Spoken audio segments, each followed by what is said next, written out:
Hey, it's Mel from Rap Rankings.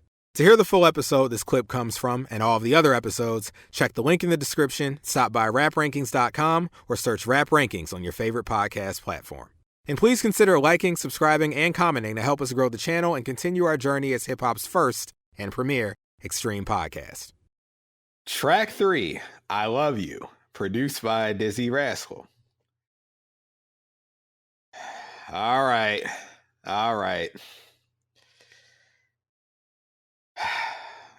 You win, Moulz. 7-.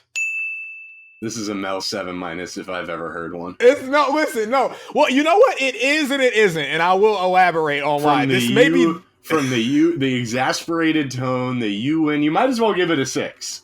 No. It's a Mel 7-, but not in the way that you've categorized a Mel 7- so far in 15 seasons of this show. I will explain, but 7-. It's firm, and it only has the potential to go up in the future, and I will explain why. But it'll never drop after my. You'll see. What's your rating on this? 9-. Oh shit! Ding me, baby. He loves it.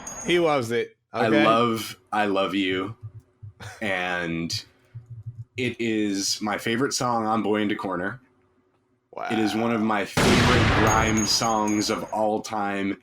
It's probably my favorite Dizzee Rascal song in general. But like, as much as I'd love to just jump into it right now, I do feel like the fact that this song, which he made when he was 16, is considered by some to really be the jumping off point from a recorded perspective, you know, of the grime genre.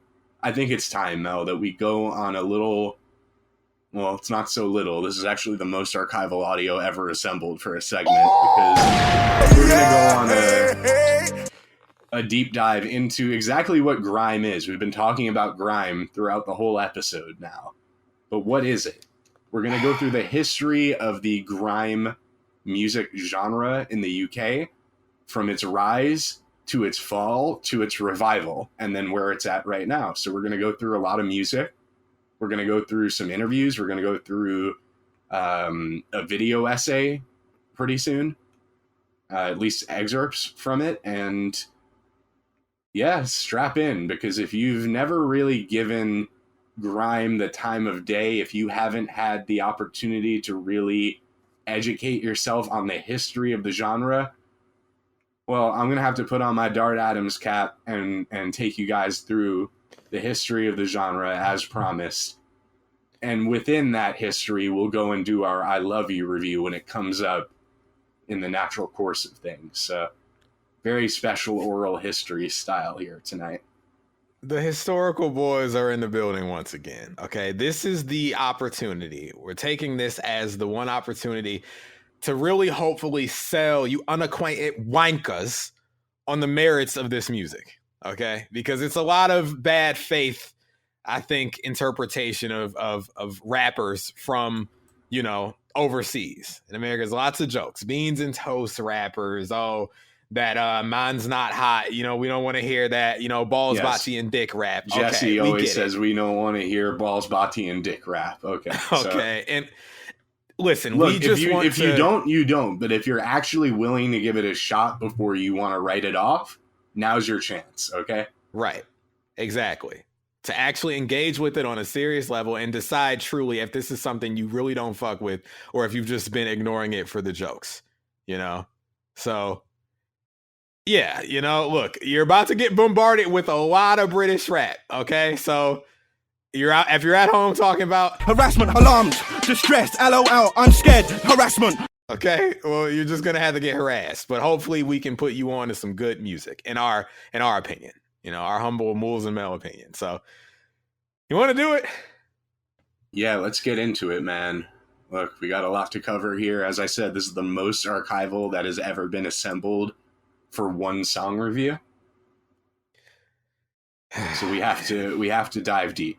That's the only way to do this, and we better start now because it's going to be a while. All right. Well, you want to start? I mean, would you like me to read, or are you going to? I'm the reader, mate. Okay. What the fuck? Oh, it's my dad. He's the caller. I would answer and be like, "Not now, Dad." What do they call? No, they say mum. Is there a mum version of dad? Dud. Dud. Not now, Dud. I'm doing Grime in it. It's an oral history thing, mate. I don't have time for this right now, pops. Okay. All right. Here we go. Grime is a genre of electronic dance music, EDM, that emerged in London in the early 2000s. It developed out of the earlier UK dance style, UK garage. A young male always thought it was UK garage because, of course I did. And draws influences from jungle, dancehall, and hip hop. The style is typified, right? Not typified. I don't know. Typified by rapid syncopated breakbeats, generally around 140 beats per minute, and often features an aggressive or jagged electronic sound. MCing is a significant element of the style, and lyrics often revolve around gritty depictions of urban life. The style initially spread among pirate radio stations and underground scenes before achieving some mainstream recognition in the UK during the mid-2000s through artists such as, Dizzee Rascal, Kano, Lethal Bizzle, and Wiley. The genre has been described as the, quote, most significant musical development within the UK for decades. Though they are often compared, Grime is generally considered distinct from hip-hop due to its musical roots primarily being genres such as UK garage and jungle. Grime's origins are tied with UK pirate radio stations such as Rinse FM, Deja Vu, Major FM, Delight FM, Freeze 92.7, and Mission Radio, and it was through pirate radio that artists could first present themselves and build an audience. In the late 1990s, UK garage grew in popularity and also found crossover commercial success with shows on Kiss 100 and BBC Radio 1. Whilst most of the popular UK garage sound fused soul and R&B influences, a darker garage sound was also appearing, which was more instrumental and less vocal, which allowed MCs to lay down lyrics over them.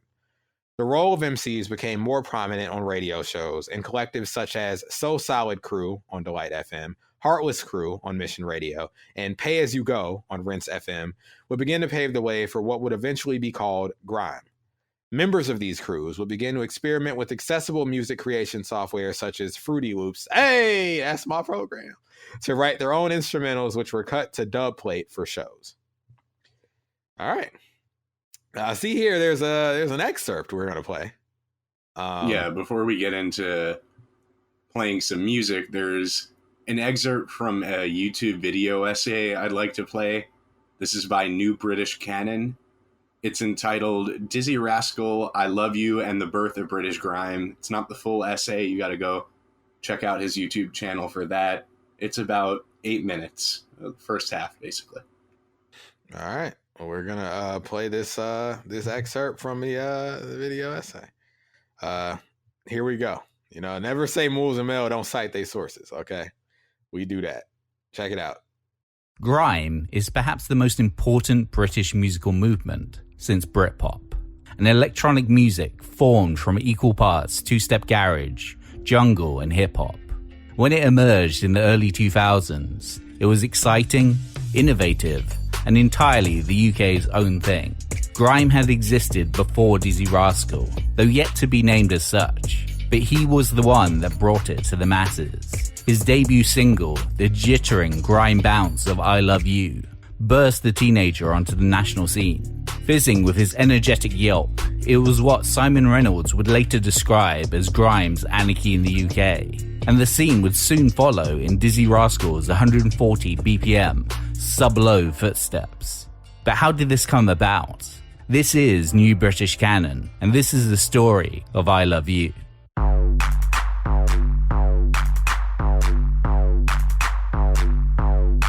Dizzee Rascal was born Dylan Mills in 1984 and grew up in a tower block in the economically deprived East London neighbourhood of Bow.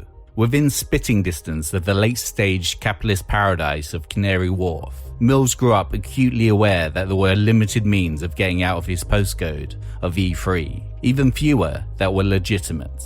Separate from his friends, his early listening choices stemmed from reading Kerrang! Magazine, the likes of Nirvana, Iron Maiden, and Guns N' Roses forming his adolescent mind, before later discovering jungle through his neighbour DJ Target. But soon the allure of the mic, called to him. Adopting the moniker Dizzee Rascal, from the age of 15 he dove into rapping, practicing in his bedroom and throughout the local area's youth centres. He embraced the 16 and 32 bar flows of his friends, and collided it with the rapid-fire style of jungle MCs like General Evie. Incredible.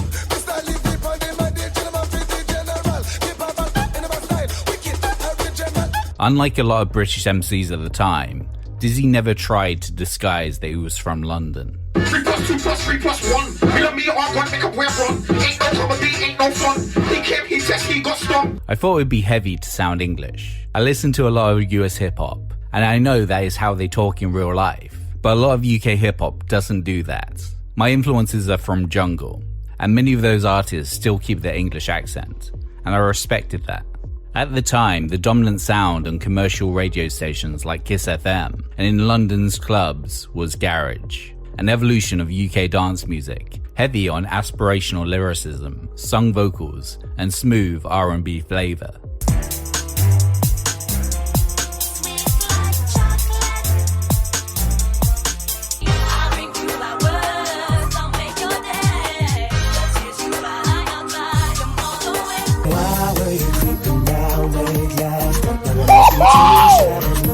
That's my joint! As it attained pop status, it had bloated itself on champagne and lost its connection with the streets. And what Dizzee and his fellow East London MCs were doing opposed garage's excesses. It was a bit more of a boushy thing, UK garage. Even though it started with real street persons, as it crossed over, it got a bit more fancy. A kid like me would have turned up in a hoodie and some trainers, and that's not what they wanted. They saw us as trouble, even though garage and drum and bass had its own trouble. We just looked like obvious trouble. Whereas with garage, the DJs and producers had been the focus. Certain collectives like So Solid Crew and Pay As You Go Cartel would bring the MC to the fore. About them I 21, I got 21 seconds, my vocals done. 2 multiplied by 10 + 1, Romeo done. And had been going darker and more aggressive with the sound. Instrumentals like Young Star's Pulse X,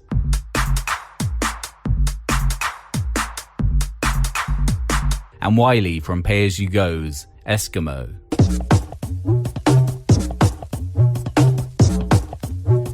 Were taking the bass lower, the synths colder, and the whole thing a lot grimier. It started niche but would gather followers. Early progress was made via London-based pirate radio stations like Deja Vu and Rinse FM, where hungry young MCs like DEE, Crazy Titch and Dizzee would battle for dominance with elastic flows and piercing wit, trading the mic every 16 bars. As he rapped in his spare time, the education system proved an issue for Dizzee, having been expelled from 3 schools for assorted misbehaviour. One teacher even had the audacity to call him a rascal, a verbiage he claimed for his own. His last chance was Langdon Park in Poplar, where he soon got excluded from all his classes, apart from music. Clearly Dizzee's passion, his teacher Tim Smith allowed him to just sit in the corner with music software Cubase and produce his own rudimentary tracks. He really believed in me. Then I realized fuck it, and I'd go to the back room every day because all I cared about was music. I kept making tunes. If you heard these tunes now, they're just advanced versions of the tunes that are still in the computer in school. By 2002, after finishing school and starting and dropping out of a college music course, he soon became a member of Wiley's new collective, Roll Deep. Dizzee can be heard supplying the hook and a verse on their track, Bounce. Sounds of the Roll Deep crew, bounce. Eyes to the ladies crew, bounce. There's no time to waste, bounce. Let me see you show some pace, bounce. In East London, people knew his voice, but he needed a calling card, a proper solo single, to raise him beyond neighbourhood fame. I love you. I love you. A few months after his exit from college, Dizzee Rascal wrote I Love You at the South London studio of his soon-to-be producer and manager, Cage. A lot of Dizzee's time was spent sourcing some of the most abrasive sounds possible to implement into his rhythms, whether that be from drum machine chips, sound libraries, or even the PlayStation's Music 2000 software. I was always fucking about with some weird noise. All the samples were lined up on the keyboard. I never used a MIDI production center, so each key is a different sample. Those times I would usually start with the drums. I Love You, I definitely started with the drums, and then built around it. The drums in question were the most industrial, fucked up sounding boom claps, with no consideration for 4/4 time.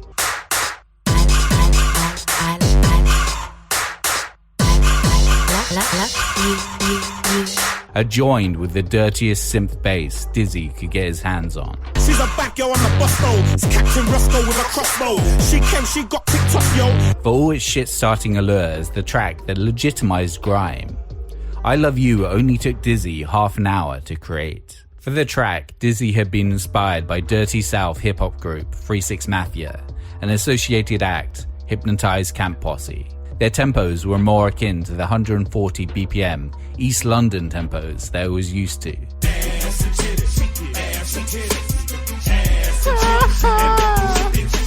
But the idea of the cool response element of I Love You was taken from a couple of songs in particular.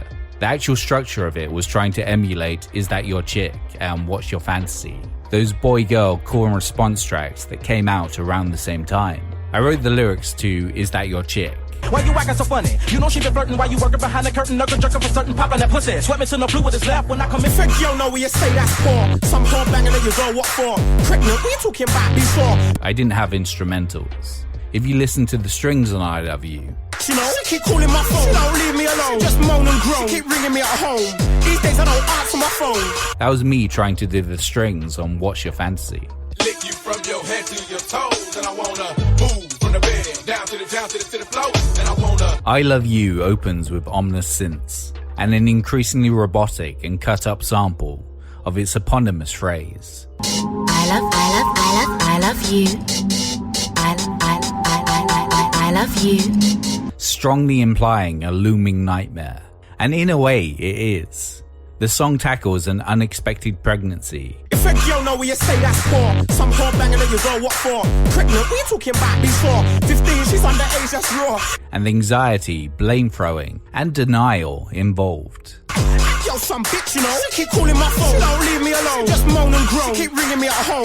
These days I don't answer my phone. Like a lot of Dizzee's verses, it was inspired by what he was seeing around him, documenting at eye level the kitchen sink grime of his neighborhood. Bare people were getting pregnant around me in the manor, get me? Bare girls were getting breeded up. I thought it was funny, because it could have happened to me. We joke about them mad things. What was revolutionary with the track wasn't so much what Dizzee was saying, but how he was saying it. That final sentence is kind of eerie because I might feel similarly, but huh. That was pretty good. That was comprehensive. Yeah, so All right. we see, the beginnings here, but we must continue on. We must. All right, well, let's continue. The first Grime track is often debated. Some will credit Pay As You Go's No We or So Solid Crew's Dilemma. Both were released in 2000. However, Eskimo by Wiley, produced in Christmas 1999 or early 2000, but released in 2002, and Pulse X by Youngstar, released in 2002, a member of Musical Mob, are also often considered to be contenders. Dizzee Rascal personally claimed his song Crime, released in 2000, was the first Grime song. DJ Slim Z and DJ Carnage have also suggested Year 2000, released 2000, by Wiley as a contender. Other tracks that were among the first to be labeled as Grime include Ice Rink and Igloo by Wiley, Creeper by Danny Weed, and Dollar Sign by Sticky featuring Stush. Maybe Stush? Stush. Hey, how about we play some of these tracks? Yeah, there's one that wasn't mentioned that I think should be mentioned because it also came out in 1999. This is Heartless Crew, the Heartless theme, and they were one of the original crews from the pirate radio days that we heard a little bit about in that essay. So let's listen to Heartless Crew, the Heartless theme to start off here. It's just man them from long time for the man them. I put my neck on the line, we don't shop work. Neither Bobby, but everything's fine. Ankles G, me and the man them, we get M's all the time. When we go shopping by the latest design, that's mine. Heartless crew, we bought the whole shop. Shopkeeper thought that we hit the jackpot, or even we done a move that was hot. But now we've been working hard. Now it's time for artists to flex real hard. Raw on guard, my team can't get scarred. Train load again, I forget bombard. Jump in our van, come back to our yard. We're flexing, sexy, no hard. Heartless, gonna do it right. Original hype, we got the vibe. Heartless, we're gonna do it right. Original side, we got the vibe. Heartless, we're gonna do it right. Original hype, we got the vibe. Heartless, we're gonna do it right. Original side, we got the vibe. We don't lie, we don't tip lie. It's gonna be hard to not shake my ass tonight. There's a lot more where that came from, okay? So, up next is Pay As You Go Cartel. This is No We, and it features T-Bone and Wiley. Okay. This is one of those records that was this is from 2000. It's credited as potentially, if not the first, then one of the first.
Everybody wants to be a top shutter, chart topper, girl walk on my popper. I take it up like a helicopter, chopper down, starter, arm utter, any word of the utter. Showstopper, getting hotter, head whacker, make the girls them melt like butter. Chill up for an MC in the gutter. Wanna crash this, me you better come proper.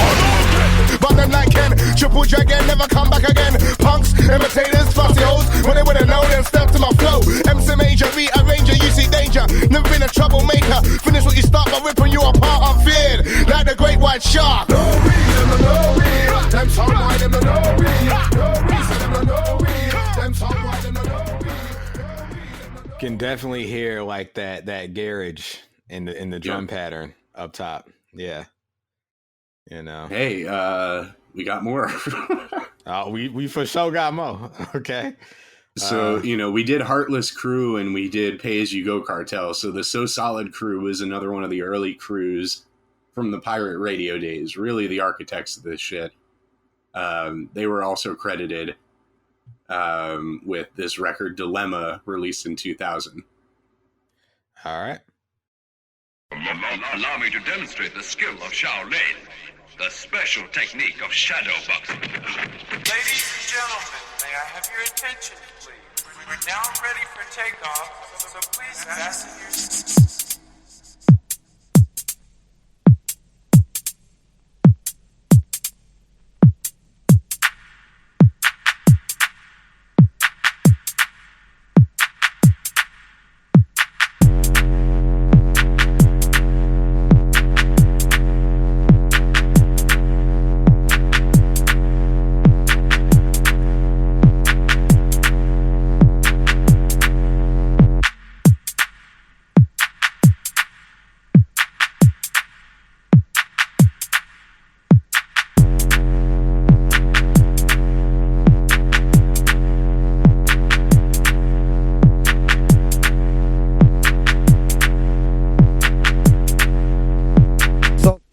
Solid.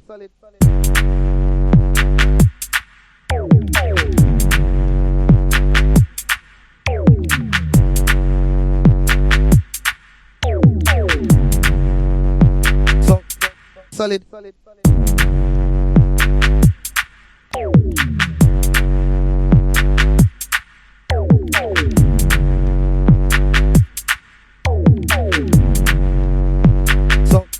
Solid. Allow me to demonstrate the skills of Shaolin, the special technique of shadow boxing.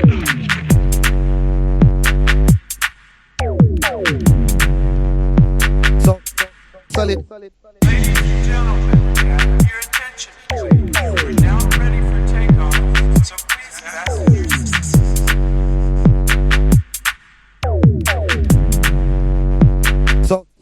Solid.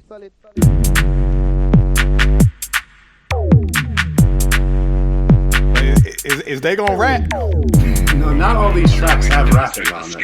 Oh, okay. So like, I'll explain. So I'm glad you asked that actually.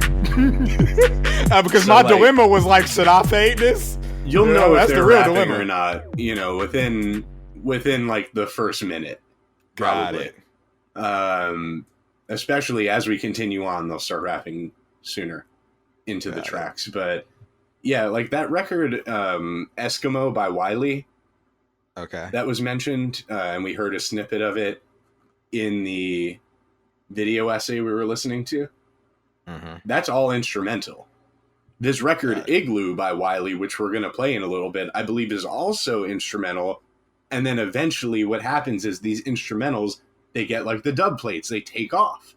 And, you know, not only Wiley could be rapping on it, but many other rappers could be rapping on it as well, because the beat itself kind of took off in some kind of set.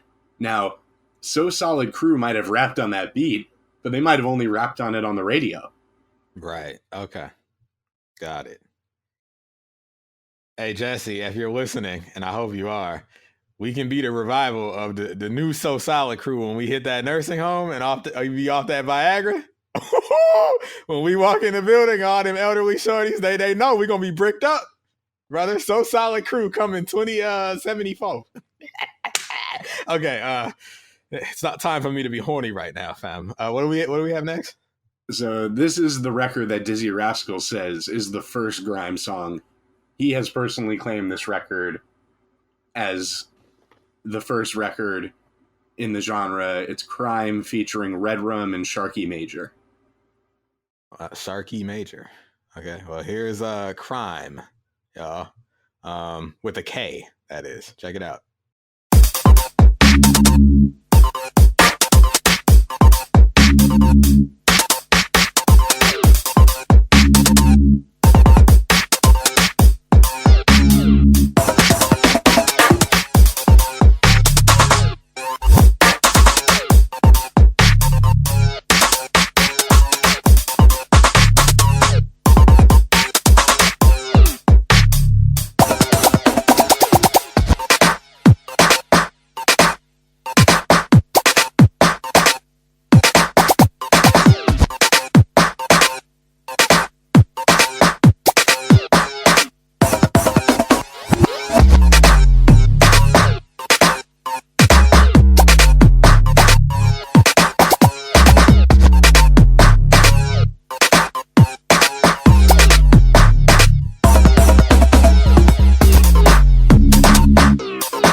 This one having vocals on it. I might have gotten that one confused with the joint we just played earlier in the background info. What was that? Ready for War? Yeah, I think so. Yeah, Ready for War. You know when someone's not going to be rapping, okay? You know. It's a crime they didn't rap on. You know, I considered, it's a good beat. Oh, then they just added that horror movie ass sound. Listen, I won't be doing no freestyling overnight because I'm not going to embarrass myself on the history of grime. I can do American freestyles just fine, but that's a certain pace and a tempo that my brain is not calibrated to freestyle at. And I'm going to just sound like an idiot. I've included the instrumentals for all the songs we're reviewing tonight that have instrumentals. So if the mood ever strikes you, they're in there in the archival. I don't know. I mean, we see what happened. Throw on a damn Grime Mel at the end of the review. I don't know. No, I can't do that. American Grime, okay. American Grime. No, that was our plan in 2016. It was just leave it in the dirt, okay? And let them enjoy the real masters, okay? What we got next? We got Wiley. We got 2 Wileys back to back. So this is Ice Rink featuring Dizzee Rascal. This is among the quote other tracks that were among to be the first to be labeled as Grime. Both of them are. Yo, one. All right then. Yeah. What you do will come back to you. Yo, 1, 2. I'm just warming up. Pressure.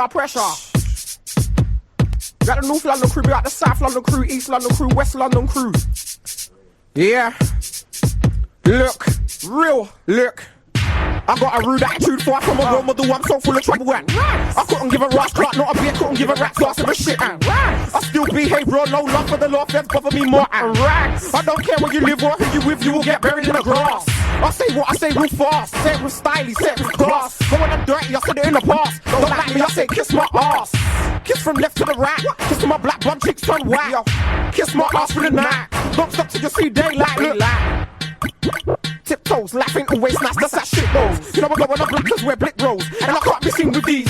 Where did I stay last night? I bet your chick knows. We were not knocking the boots and we kick toes. Your girls the same as all bimbos, freaks and nymphos. I got an idea, make go in the spot, I mean right here. Knock your girls a paper for the whole year. Bring drama cause I got no fear. And my head feels so clear, move to the mic and teaser like, oh dear. Some try catching me up but they're not near. Not ever, not now, we're not here. We're too hot here, yo.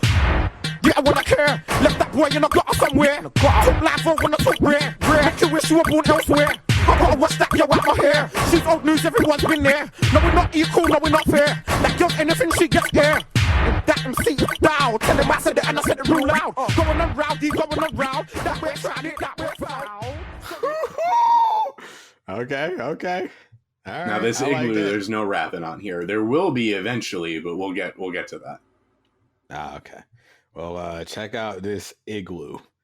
As a kid, I always thought for some reason I would visit one. You don't hear about igloos anymore. Here we go.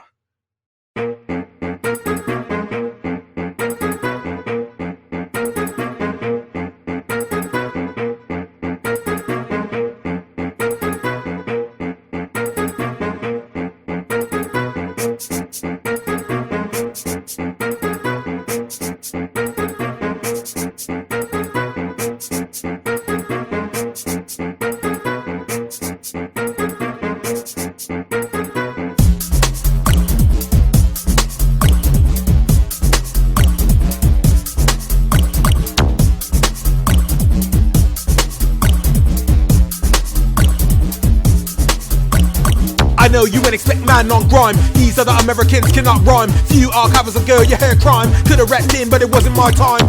Okay. Listen, I love this fucking grind, man. Mel in the Igloo, full mix, full dub plate coming in 2024. Wait, it is 2024. Coming in 2025, okay.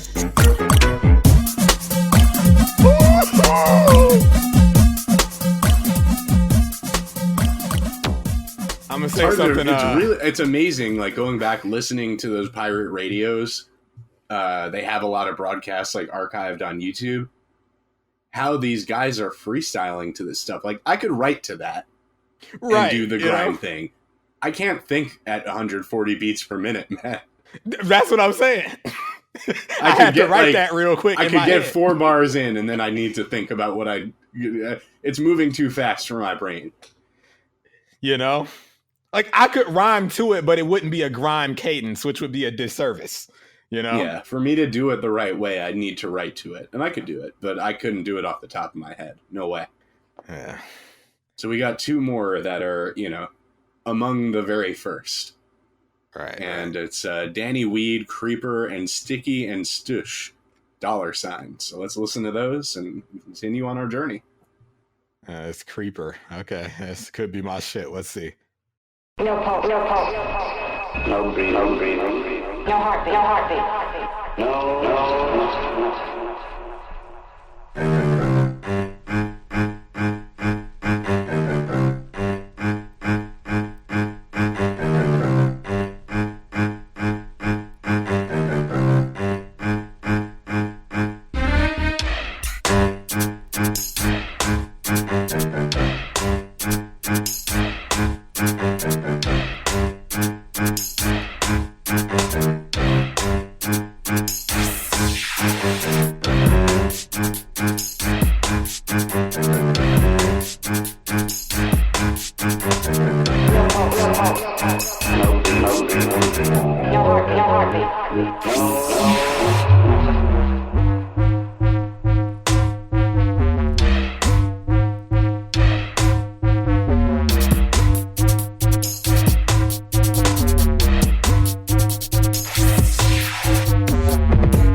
It's Creeper. It do sound like creeping. It sound like when Moulz was on Shorty's Tumblr back in the day, you know? I'll take your word for it. Thank you, because if I elaborate, it could be incrimination style. Yeah. Okay. What else we got? We got that $. Sticky featuring Stush. Okay. This plays Sticky featuring Stush. It'll be better than Drake's Sticky, okay? That's my bet. I'm betting on it. Where this shit at? Hold on, folder. It's Stush. $. There we go. $. Okay, I found it. Yeah. I was looking for the symbol in the folder instead of the, yeah. Here we go. Stush. Okay. Stush. Uh-oh. No. Hey, Sticky. I don't like how some girl go on like them too bad, you know, too arty. Feel like some have to take off the belt and wrap round them throat and fling them and dash them away, you know. Right in the river box, you know. Stush! Sometimes we just feel so, may I go take off my belt and beat them. Enough girl too shallow and hollow. When they say me, them a fi hide in the shadow. And on my own footstep, them a follow. Them a stash, money one borrow. Two say they two, no gala no tomorrow. Them girl a fi get pop with my arrow. Around my head up like my name was Arrow. Dash with them body in a tree real barrow. They mix up in a Sodom and Camaro. In a the cemetery, pure sorrow. Mama and Papa just a follow with your jaw. Oh, that's so narrow. So good when you jump on my road. Them things they woulda get so sparrow. The bee is silent night to you like the Rascal Christmas carol. So me sing sir, tell us to you. Okay. All right. Uh-oh. Nah, she's better than Wool Man, okay? No, that's how it was sounding up top when she's just like, Stush. It's like, okay. Timberland, hey, you want to pop me? I don't know why you would care to pop me, but rap as Lil Man from Tim's bio over Grime, okay? That's how you save Lil Man, all right? It would work. I trust me. What else we got? That's it for now. I mean, there's a lot more coming, though. Facts. And keep in mind that Igloo beat's going to come back into play very soon. I will definitely be out-rapped, I'm sure. But, all right. Well, Wiley, at the time, dubbed the sound Esky beat rather than Grime, which had yet to gain popular usage. His song Eskimo was characterized by its sparse. Yeah. Sparse. Okay. Sparse and cold production and, quote, awkward off-kilter rhythms. Wiley explained this colder, darker sound reflected his mental state at the time, stating, "The music reflects what's going on in society. Everyone's so angry at the world and each other, and they don't know why." To Spin magazine in 2005. The name Grime was coined by journalists who initially termed the music's sub-bass heavy sound as grimy, which subsequently became grime. You know, I just want to say really quick, I feel like an offshoot of that in America. You remember when people were saying everything was like filthy? Like filthy bass, like, you know? I prefer grime, but that reminded me of that. It has also been suggested by artists themselves that the term fits as the music frequently talks about, quote, grimy goings-on in deprived areas. Initially, some referred to the genre as grimy garage. At this point, the style was known by a number of names, including 8-bar, meaning 8-bar verse patterns, new shape, which encouraged more complex 16-bar and 32-bar verse patterns. Ooh, I know, new hop. Sub-blow, a music style and movement created by John E. Cash with Dread D, or T. Williams, and crew The Black Ops. The name sub-low being a reference to the very low baseline frequencies, often around 40 hertz. And Esky beat, a term applied specifically to a style initially developed by Wiley and his collaborators incorporating dance and electro elements. This indicated the movement of UK garage away from its house influences towards darker themes and sounds. Wiley's song, What Do You Call It, was released in 2004 and was made to address the identity problems grime was experiencing at the time and to establish its separation from garage. It became Wiley's first grime hit song. So we have it. Play that. And it uses the beat from Igloo, which we heard earlier. All right. Well, here we go. This is What You Call It. Hello, do you do garage music, mate? Do you do garage music? No. You got none of that urban, like soulful house and G. You do garage. What you call it? Garage. What you call it? Garage. Garage. Urban. What you call it? Urban. Urban. Two-step. What you call it? Two-step. Two-step. Tell us what you call it. Garage. I don't care about garage. Sons of this, it don't sound like garage. Who told you that I made garage? Willie Cat's got his own sound, it's not garage. Make it in the studio and not in the garage. Here in London there's a sound called garage, but this is my sound, it sure ain't garage. I've heard they don't like me in garage, cause I use their scene to make my own sound. The Eskimo sound is mine, recognize it's mine. You can't claim what's mine, it's mine. Time to bait you up, I don't hate you, but some of you have got a problem. I'm putting you out of business, why is that a problem? What's your problem? What the heck, my name is Problem, remember? What you call it? Garage. What you call it? Garage. What you call it? Urban. What you call it? Urban. What you call it? Two-step. What you call it? Two-step. What you call it? Tell us what you call it then. Why do you think that I'm stupid? I got brains, I can never be stupid. You can never use my name to make your ends jam. I won't turn up or stay at home with my girl and jam.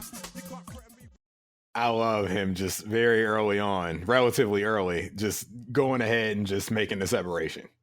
You know? Yeah. So, yeah. You know, he considers what he does Esky beat, but that's a, you know, some kind of derivative of grime. Right. Which is a derivative of garage and jungle and drum and bass and all these other things we've been talking about. And hip hop, of course, which is why we're doing it. All right. Well, to continue, grime is not an offshoot of early electronic music, but rather a subgenre that draws from a wide variety of influences. Early innovative artists such as Dizzee Rascal and Wiley were able to take the strong thumping drums of drum and bass, lyricism and vocal styles of UK garage, and alter some of the rhythms of dancehall to capture all three genres' essences and add a new halftime down-tempo dimension to the mix. The genre's popularity grew exponentially in the United Kingdom as people across the scene's musical spectrum appreciated grime's eclectic mix of instrumentation and subcultures. This hybridization united many different music scenes, allowing for it to spread in the same word-of-mouth and mixtape-based style as hip-hop, yet still appeal to fans of electronic music. It also paved the way for more electronic music artists to incorporate stronger Jamaican influence in the future. Grime never received the same attention worldwide that it did in the UK. Much like many other less mainstream forms of British electronic music, its main scene and fan base remain in the United Kingdom. Although grime is recognized as a creative and innovative musical style, there are other contributing factors to its rapid and widespread growth and popularity. The MCs producing current grime music are overwhelmingly young as a group. The most well-known names in the industry, Dizzee Rascal and Kano, both getting their first hits at the age of 16 with I Love You and Boys Love Girls, respectively. And the resultant package of, quote, youth making music for youth is seen as a crucial factor for grime's success. I guess that sentence, producing current grime music, was current at the time. At the time, yeah. Right. Okay. Well, hey, that's the song we're reviewing right now, ain't it? It is. We're gonna play that. We're gonna play "Boys Love Girls" by Kano, and then I think we should, review "I Love You" and get into that song before going any further. Right, makes sense to me. All right. Well, here it is, the track of the hour. It's Dizzee Rascal with "I Love You." I love you. I love you. I love you. I love you. I love you. I love you. I love you. I love you.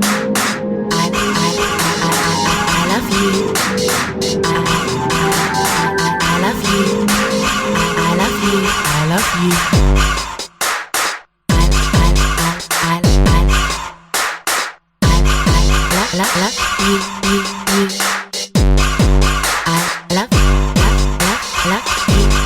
Yo, if a girl know where you say that's poor, some whore banging at your door, what for? Pregnant, what you talking about before? 15, she's underage, that's raw. And against law, 5 years or more. Now she wants a score and a half of a draw. That's the kind of threat that you can't ignore. That whore got you pinned down to the floor, but she own foot, you said 3 match words. When that's the one for the buzz. When you said that, she forgot other words. It's over, you better start buying the prayers. There was no intention of her being wife. Now she knows this, she's ending your life. It's a real shame you got hacked by the horse. It's a shame that kid probably ain't yours. And yo, some bitch, you know, she keep calling my phone. She don't leave me alone. She just moan and groan. She keep ringing me at home. These days I don't answer my phone. That boy's some prick, you know. All up in my hair, thinks that I care. Following me here, following me there. These days I can't go nowhere. Ain't that your girl? No, I ain't my girl. I swear that's your girl. It ain't my girl. She got juice up. Oh well. She got jacked up. Oh well. I swear it's your man. I ain't got no man. He was with that man. He was just any man. He got hotted up. Oh well. He got whacked up. Oh well. Right. She's a bad girl on the bus though. It's Captain Roscoe with a crossbow. She came, she got picked up, yo. Now I start locking, get lost, ho. Dizzee Rascal come down like snow with freezing cold flows like Moscow. Gun ho, get me upset, guns blow. Bitch, no, you're not ready for Skid Row. Oh man. Well, y'all just heard it.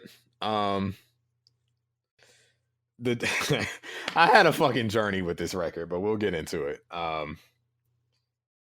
Let's play "Boys Love Girls" by Kano, and then we'll jump back to "I Love You." Oh, okay, word.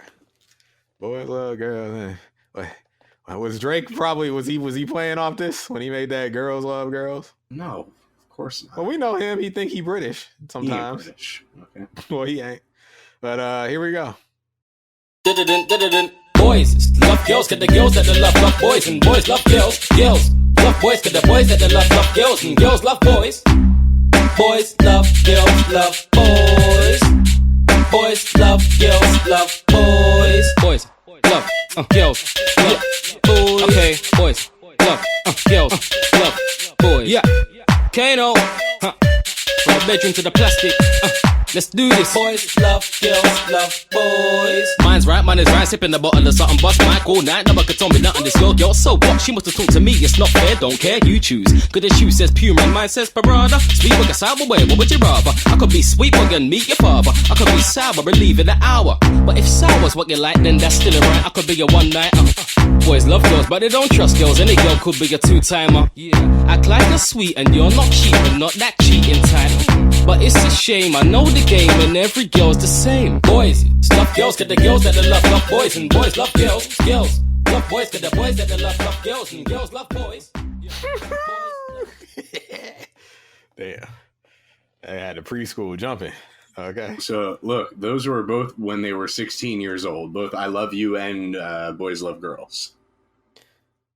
I'm gonna say it. I think the 16-year-old rappers in the UK might have been outpacing, other than like, we had our Nas's and such, like teenage phenoms, but I don't know if they 16-year-olds seemed a lot more, what can I say, enterprising, like from the producing, the self-production, and just, the fusion of genres. I don't know. Like, Mel, are you trying to fucking just move to the UK? Maybe I am, okay? They don't like me in America. They don't fucking appreciate me or Moulz. Why shouldn't I move, okay? Please accept me, y'all. I'm tired of this fucking place. All right. They want to know, are we kicking off the year with this album? So if we have to leave America by the end of the year, we've already started laying the groundwork that we're fans of the UK and we're tapped into the culture out there. Shit. No, but now that you said it, I might what do the kids love to say these, I might start glazing, right? The rest of this review. Oh shit. Nah, I got some shame. I won't be doing none of that. I'll leave that to Krispy Kreme, but I love you. Thank you. You're welcome. Imagine someone telling you, I love you. Your response is, thank you. Oh shit. I could honestly see like I can see The Rock saying that or something. You know. All my favorite Hollywood sociopaths would definitely say thank you to that. But yeah, this record, so I like it. But it was a journey to get to the realization that I like it. And Dizzee Rascal had some help. So this week, I believe I'd heard this record prior to this week, but listening this week, initially my verdict was great production, a needless topic to me. Mm-hmm. That was my hang up. It's like, I don't really care about the subject matter and what he's rapping about, like fucking relationship politics and, girls and boys and shit teen like that. Pregnancy and stuff like that. Yeah. It was just what I was alluding to earlier when we played that clip from the video essay when it was like, it wasn't so much what he was saying, but how he was saying it. Yeah. I like how he's rapping, but it's like, yeah, I'm good. I haven't had no girlfriend since 2012. I have no use for this, but here's the thing. This is what changed. So one, the beat is too hard for me to ignore. I mean, it's the best beat on the album for starters. Like that's how I feel about it. Yeah, because it's the most grimy grime beat on here. I could agree with that. Boom, boom, boom, boom.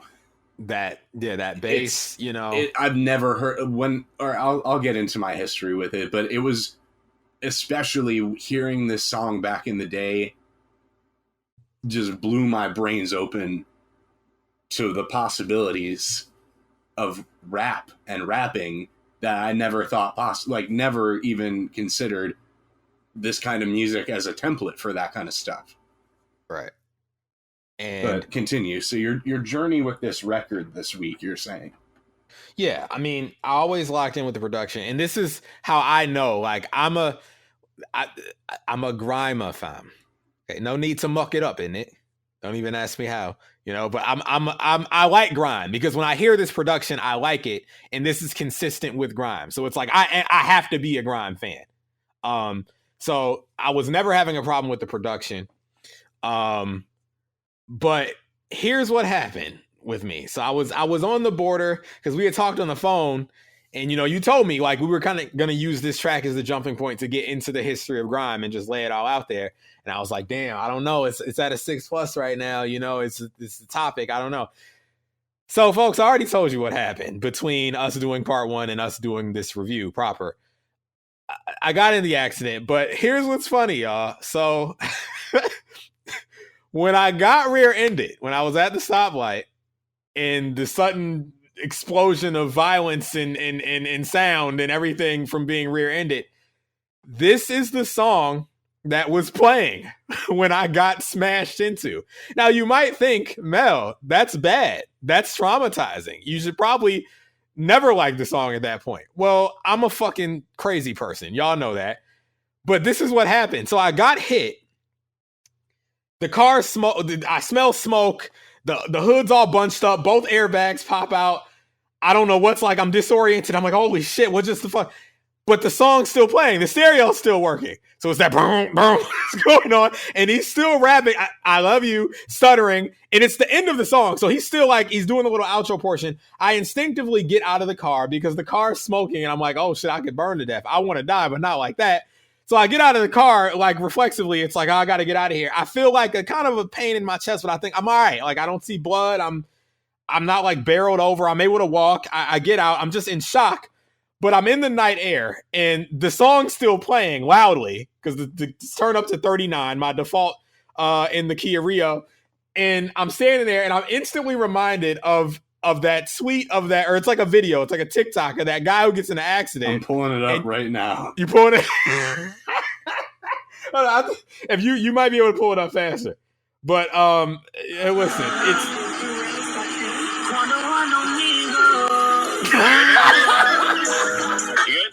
yes, Quando Rondo nigga. Yo, you all right? You all right? The guy it was the same shit. Face. Right, it was the same shit.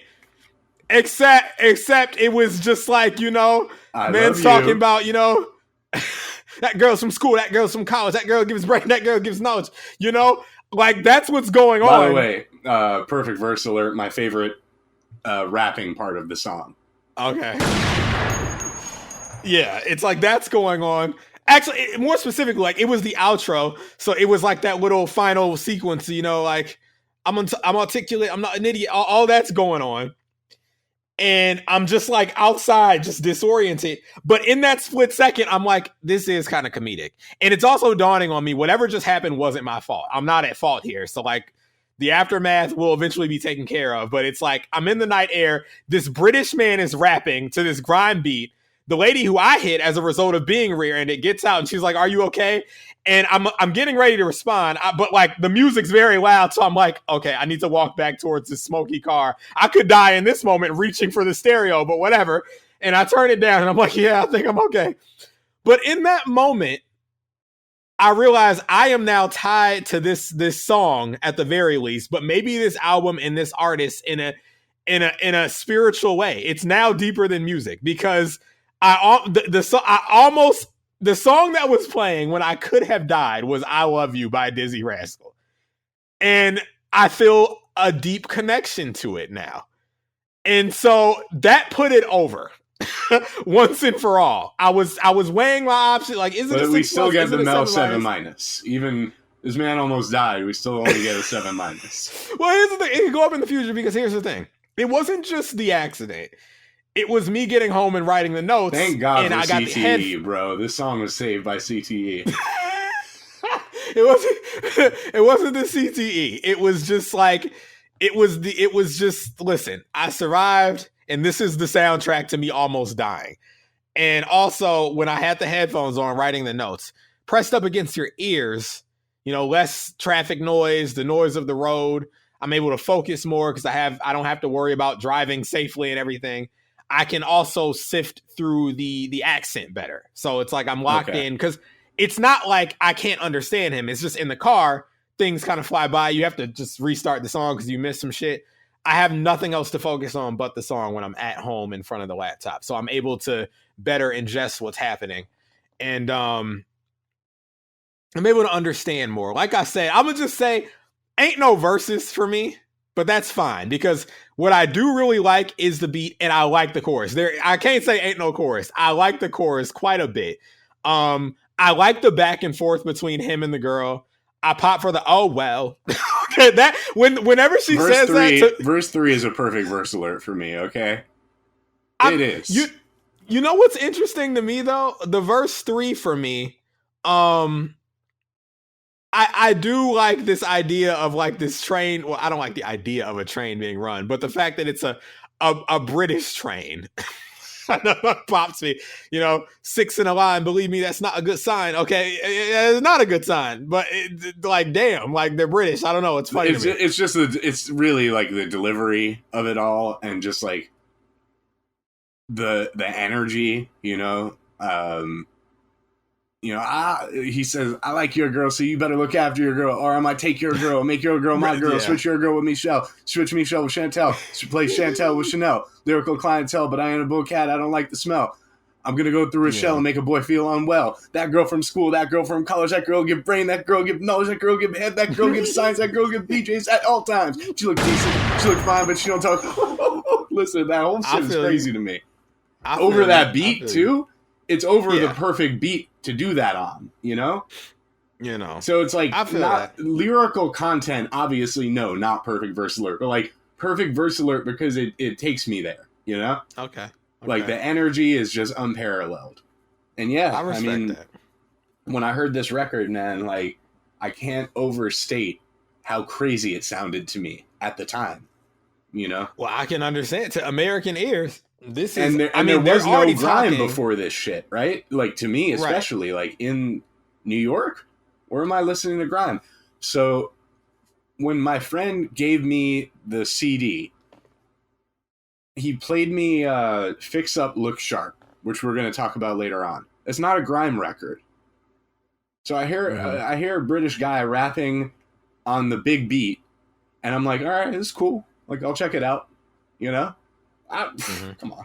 First of all, I'm like, that ain't no 50 Cent and me's Radiohead, okay? I don't even know what you're talking about. I get it, though, because, like, the more electronic sounding stuff from, like, Amnesiac and Kid A by Radiohead, like, you could say it's kind of grime adjacent, you know, packed like sardines in a tin box or whatever it's called, like the intro to Amnesiac. Could be like, you know, grime-ish, I suppose. 50 Cent. Yeah, I mean, you know, street talk on here, for sure. So, yeah, 50 Cent rapping over Radiohead. But no, it was, you know, when I heard Fix Up, Look Sharp, I'm just like, it's a British guy rapping. But I'll check it out, you know, I'll take your word for it. I bring it home, I put it in the computer to import it, and I start listening to it. I don't know if I put it on my MP3 player or if I just listen to it like straight out on the computer, but like I hear sitting here, and it's, again, it's not like a grime song in the most traditional sense. So I'm like, yeah, this is cool. I hear Stop Dat. I'm like, okay, like this is something. I kind of hear what he was saying by like Radiohead. By the time I got to I Love You, my mind was fucking blown. Okay, I'm like, yo, this is crazy. How did he not lead with this record? This is unlike anything I've ever heard before. And that's crazy because the last record, Stop Dat, has like the grime touchstones to it, but I think it was that like that sub bass or something. I don't know. The beat to this day sounds so nutty to me. And with the chopped up I love you, I love you, I love you, I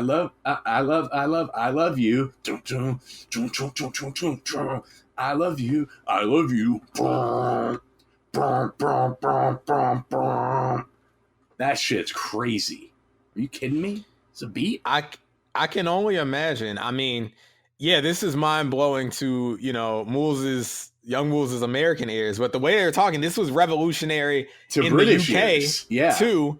So like it's twice that for you, because not only is this like a new shit over there, here it's a new shit and it's like a new form of like rapping. And it's like, bro, I can't I've heard a British guy rapping before because I heard Slick Rick, but this sounded like so unapologetically British. And then the interplay with Janine on here, that boy's some prick, you know. I like that she's here, by the way, just to make that clear. As a, like, with the kind of stuff this record's dealing with, I like that you've got the girl, like, perspective on the record as well. And she's just very entertaining for me. You know, all up in my hair, thinks that I care, follow me here, follow me there. These days I can't go nowhere. And they're, you know, bickering with each other. Is that your girl? It ain't my girl, you know? It's great, man. Like, this shit is just like, it's got all the elements of what a grime record is, but it has some things that like no other grime records have on it for me. Like, there's just like, I don't know, like a special energy that was cooked up on this one. It's an amazing record. And the only reason I'm not saying a 10 is because, yeah, like when I boil down, when I boil down like the subject matter of the record, like I guess this isn't really for me. Like, you know, I don't really care to hear about this stuff, but man, he made me care.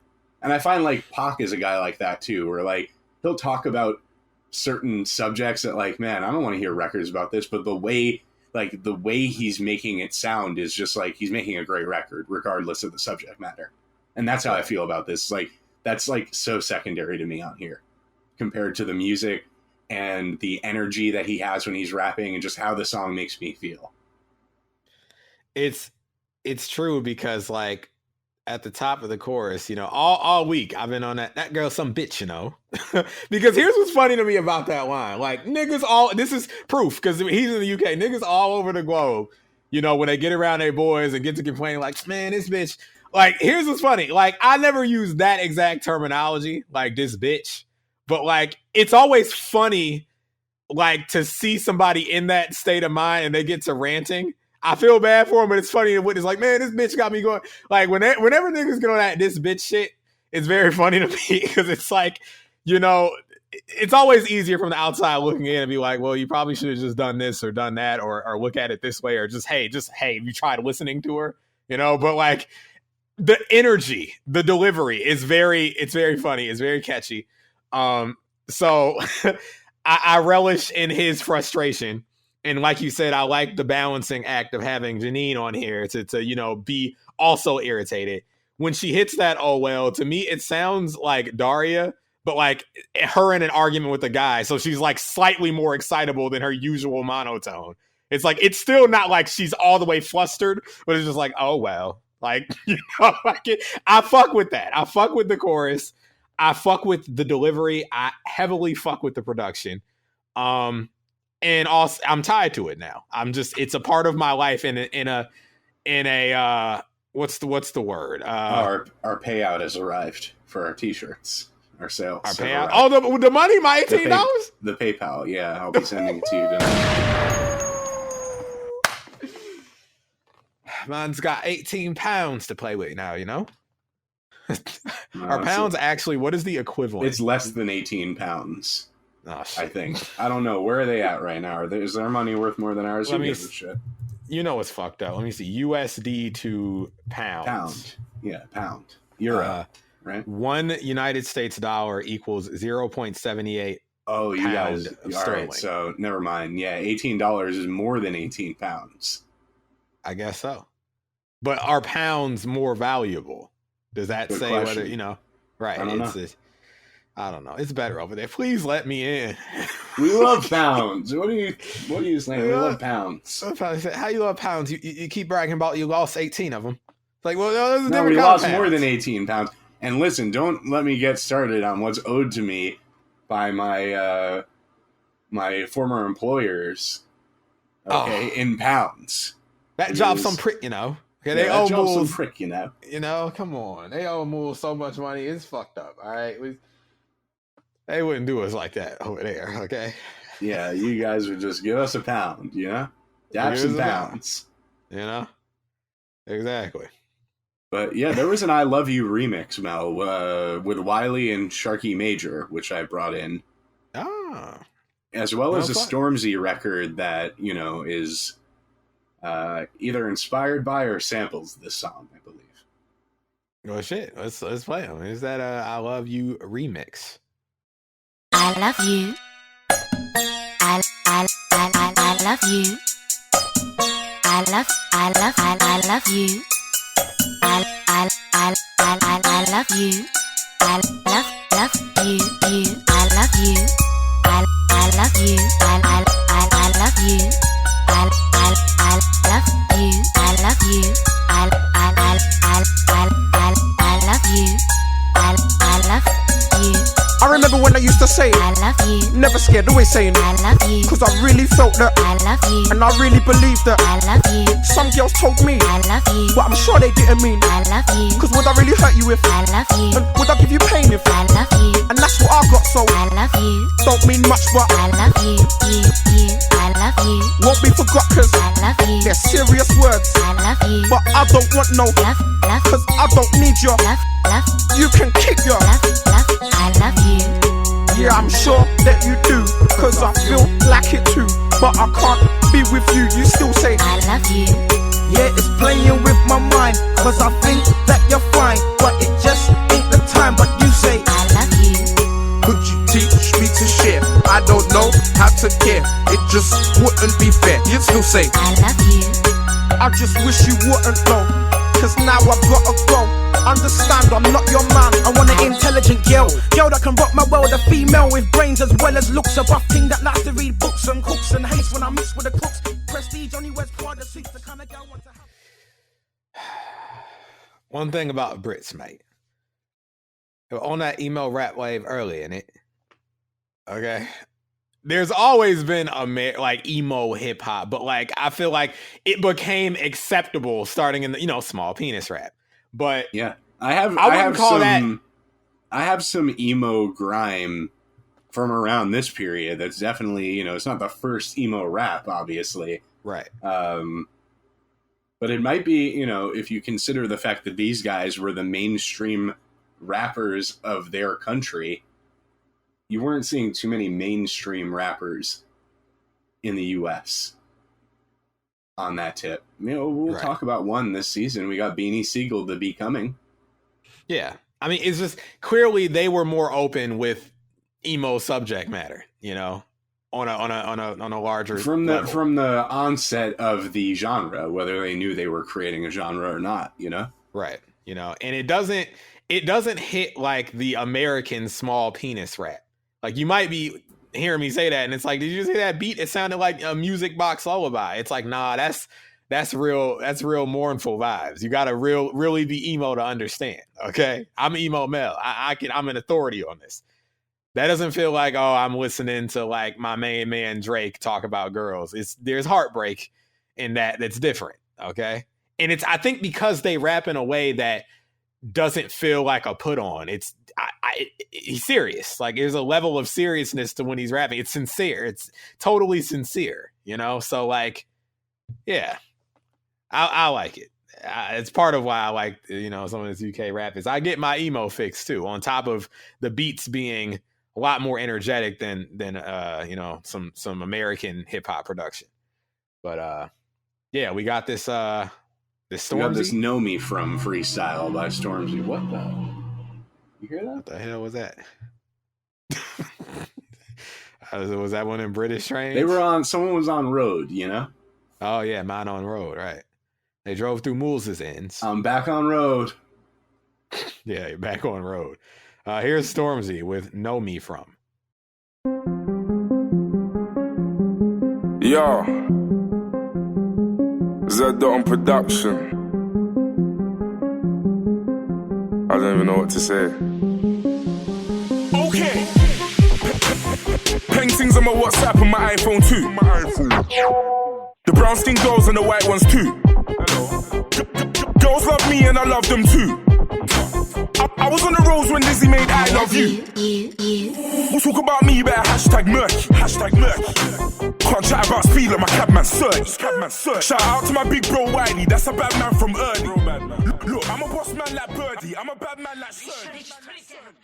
Another thing about the Brits, I think obviously we pay homage to our predecessors in hip hop. I mean, we've done this show 15 seasons. We definitely know. Yes, we do. Well, not just us. I mean, like the rappers we've heard in the past. Like, there will be callbacks to other songs. We just recycling. I did it for hip hop, right? Right. Paying. But I do feel like you get there would be no UK rappers who are coming up that if you ask them about Dizzee Rascal, Wiley, or Kano, that they would be like, oh, that they're old. The way that like the young rappers coming Tupac up right now are like, yeah, that we get. Like, oh, I don't listen to Jay-Z, fuck Tupac, whatever it is that a lot of these young rappers are on, where they're not really showing as much love to the OGs that like, the generation, ahead of me or behind me or my generation was doing even. Yeah. Now, don't get me wrong. Obviously, there's plenty of respect for the people who came before in hip hop, but I think there is slightly more honoring of like the lineage over there, like honoring those who came before. So I appreciate that about them too. They really love to acknowledge the foundation and how they fit into it, For sure. But yeah, we do have one more thing before we continue this history of grime, and this is Dizzee Rascal on I Love You. This is called The Making of a Grime Favorite. Making of. All right. Here we go. Because I kept going there, making more tunes. We were still doing raves, so I was making some tunes, whatever, because I knew I wanted to smash up a rave. Again, mainly instrumentals and that. And then just over time, just started making more. And then the important thing that happened was college. So I went to Redbridge College, funnily enough, I went to Redwood College with who would become DWE's manager now, Daniel, who I grew up with. I went there for, I want to say a year, but I don't think it was that long. I was doing music, obviously, so we was in these classes or whatever. And one day, I was on the computer making a beat. And I literally said to myself, why am I doing this? Why am I here? Like, I'm already known. I was already known from when I come in, that's Dizzee. Like, everyone knew who I was. So I just said, why am I sitting there? I could be making this beat in a proper studio and put it out on white label or something. And then I literally just left and never came back. I had all this stuff at my disposal, whatever, all these samples and all things that Nick or Cage had built up over the years through, he'd been a producer and done some DJing, made techno, whatever. So I had all this stuff at my disposal and was just experimenting like a madman. And as much as I was young and had all this other stuff outside to distract me and whatever other bullshit I was doing and my friends were into and I was following them or whatever, I just still loved going to the studio. And it was dedicated because I'm from East, but I was going to South and staying there all night to just be in the studio. And then I Love You came out a few months later. What I remember is making the beat and just having this dirty drum sound, bass. So again, it was all spread across the keyboard. Just make this beat. If a girl know where you say that's for, some whore banging that you go, what for? Pregnant, what you talking about before? 15, she's underage, that's raw. And against law, 5 years or more. Now she wants a score and a half, I would draw. That's the kind of threat that you can't ignore. That whore got you pinned down to the floor, but shut on foot, you said 3 match words. When that's the one for the verse. When you said that. And then I wrote the song. I was listening to Is That Your Chick? I remember Is That Your Chick came out. And I told you Timbaland's like one of my favourite producers. And when that tune come out, I wasn't a massive Jay-Z fan before that, but when I heard that, I was like, what is this? This is sick. You see, most things, once they get to a mainstream level and you're on TV and that, they're not that brave. But I just thought when that came out and it was on the telly, the sound of it was like, wow, what the, like, this is fucked. Like, this is like, sounding different. So that caught my eye, especially the structure, the call and response between the boy and the girl. I actually wrote the lyrics whilst listening to Is That Your Chick? So I was listening to the actual song and writing the lyrics along to it. Yo, some bitch, you know, she keep calling my phone. She don't leave me alone. She just moan and groan. She keep ringing me at home. These days I don't answer my phone. That boy's some prick, you know. All up in my hair, thinks that I care. Following me here, following me there. These days I can't go nowhere. Ain't that your girl? No, I ain't my girl. I swear that's your girl. It ain't my girl. She got juice up. Oh well. She got chapped up. Oh well. There's this girl called Janine who I knew. She used to come to my area. She like we used to go to the same youth club or hang around or whatever. But she was like a singer, and I was thinking of like, what girls I could get to come. And what I wanted was like one of the mouthy ones, one of the, like the troublesome ones. But then something just said to ask her. So I just waited. So I've got this song. I felt I had to like that. This song I wanted you to sing. I think I lied to her. If I would have told her what I actually wanted to come and do, I didn't think she'd understand. She might have, but I didn't think she'd understand. So I just told her to come to the studio. Then I got her like to hear the beat. When she heard the beat, I don't think she knew what to think. Because again, to this day, nothing sounds like it. So back then, like, right, like, what is this? But she was up for it though, because she'd come all the way there. And I think she was just happy to be in the studio. That's all she wanted to do, innit? She wanted to perform and like, sing. So I just said, can you say this? Like, say this. That got something. No, say it like this. That got something. And she did it. I was like, all right, sounds wicked. And then all that was like kind of from the early stuff that I made. It was just like a new version, like the early stuff I made. Like, so even though I was influenced by Is That Your Chick and What's Your Fantasy, I was influenced by the stuff that I made. But I was listening to the 3-6 Mafia stuff. So even the repeating, I love you, that's some shit that 3-6 Mafia would do. They repeat like a line in their song. I love you. I love you. I love you. I love you. I love you. And then I put my bars down and all that. So it'd be easier to actually show you what I was doing and explain it. But that's basically how the thing come together. And I remember give it on white label. I must have done it on dub plate first, because that's how I put my tunes first, on dub plates. Didn't press everything up. I think that was like the first one that proper pressed up. Full song that pressed up on it was on white label, then on my own label, Dirty Stank. I gave it to DJ Slimzy. I gave it to DJ Mactin, who was the other DJ of Nasty Crew at the time. And I just remember them thinking, this is mad. And everyone who hearing it just thinking, this is mad. A lot of people didn't like it at first as well, same thing. But then grew to like it because it was so different. I didn't know. I just thought, to me it sounded sick, and that's the kind of shit that I wanted to make, some mad, just dirty. I didn't know what to compare it to or nothing like that, and it's even what I was saying and that, because that's just how I felt. I just wanted to make some different shit, because the people I looked up to were making different shit, and I wanted to be as good as them. Well, we know what she, I guess, really thought from the part one and the info when she was like, "What the fuck is this?" when she heard the thing. But that's what everybody, you said. That's what everybody was saying. Wasn't nothing out there like that at the time, and it's interesting to hear that he was listening. Is that your chick? It's in a way, I guess, it's like a response record to that record. Kind of, at least in the same vein, But right, yeah. I mean, like, they in the New British Canon video essay, they kind of like played them back to back, and you can hear like, he like maybe wrote this to that. Right. Which is even crazier to think about, Yeah. For sure. So yeah, we can continue on our history here. We got more music to play. Let's see. Grime producers often battle in so-called war dubs. Clashing between MCs is generally considered to be an important part of grime culture. Now, I know about these clashes. Dizzee Rascal, Wiley, Kano, and Lethal Bizzle were among the first to bring the genre to mainstream media attention in 2003 and 2004 with their albums Boy in the Corner, Treading on Thin Ice, Home Sweet Home, and Against All Odds, respectively. Dizzee Rascal garnered widespread critical acclaim and commercial success with Boy in the Corner, winning the 2003 Mercury Music Prize. All right, we're gonna play some joints from all these albums.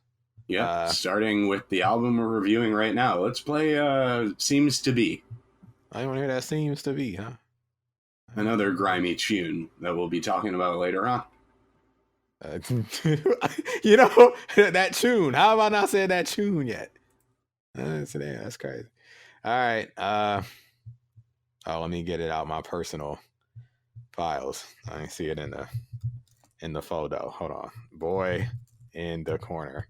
It's in Seems to Be. It's in the Seems to Be folder. Oh, okay. All right. Well, I got it loaded. All right. Here we go. Who's that? The dopest, flyest, OG, pimp hustler, gangster player, hardcore motherfucker living today. To be honest, I am totally and completely on his dick. And you know this, man.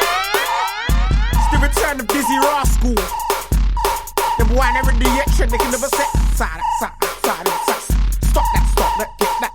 Yeah, going on dirty, going on stank. Yeah, real deep on these. Put these MCs on deep freeze. Hit these with these and rip these. I'm like Buster, we flip these, so please don't rap with these. Fearless, angry, sick MCs. Don't like Christines or Britneys. Lalas or Tinky Winkies, and this one's strictly for picnies. Old school Afro, dry white knees. Barkers had a facts, we stick these. Endless gunshots, we lick these. Trick these, CIDs with ease. Touch my MCs, jump like fleas. Player haters get chopped like trees. Avoid rascals to avoid injuries. To be cars and cash and girls and kids and manners on flame. Keep your eye out for them. And it seems to be phones and bling and raves and weed and pay up what you owe. Else them boys will make you bleed. Seems to be DJs and MCs and gold and Nike and no need for the money. We don't want no technical. Spoiler style. I'm a big fan of that. I love just like the way the vocals punctuate, it's just, yeah. Anyway. So I sent you this in the editions today. Yes. From Treading on Thin Ice. This is Pies by Wiley. Pies. Hey, didn't we heard another pie recently, didn't we? The Rock on this program? Yeah, pie. Well, no, we played a pie and you mentioned the rock pie, well, but it was a different. If you're going to mention a song called Pie, I'm always going to bring up the fact that there's another song called Pie. Right. All right. Well, this is featuring Pies. Slick Rick, another Brit. Here we go, Wiley. Yeah. Hey, blood. There was 5 pies on this table, you know. 5, you know. Yeah. I swear there was 5 pies on this table, yeah. I come back to the table, and the pies are all gone. Where's the pies gone? Blood, I swear, where are the pies gone? The pies are gone. I bet it was that boy who took them. It was him, wasn't it? Yeah, it was that boy. He took the pies, man. It was him. Listen. Who ate all the pies? It was me, Wiley. Top way rhythms, they are made by me. I've got high mind skills, as you can see. If you don't believe me, one day you will see. If there's a pie to eat, you can't stop me. Hungry, starving, wanna eat food. G's need food so the belly gets fed, and I will feed myself until I'm fuller. Pull up to the dance, get paid, that's a pie. Flipping skunk by the kilo, that's a pie. Jack move, robbery, yeah, that's a pie. If you can see a pie, go and eat that pie. I'm like, where's that pie? Every day I eat pies. If you're not hungry, you can stand by. Eat pies from London to NY. Every pie I eat, my belly gets bigger. Who ate all the pies? Me, if you don't like me, then I'm saying goodbye to the man who don't like me, to the woman who don't like me. It's cool, I'm bigger now. I believe in myself, got tricks up my sleeve and under my belt, I'm satisfied. It don't matter if you offered me a pie a few years ago, because now I'm satisfied. Who ate all the pies? Who ate all the pies? There goes Wiley, there goes Wiley. He ate all the pies, boy. Who ate all the pies? Who ate all the pies? There goes Wiley, there goes Wiley. He ate all the pies, boy. It was everywhere and I come from the road. Pricks wanna try and put Wiley. I would hope if a video was shot for that, he was like in a wolf costume and like floating through the air, like, you know, smelling the shit on the windowsill, you know? I don't think that's what the video was, Mel.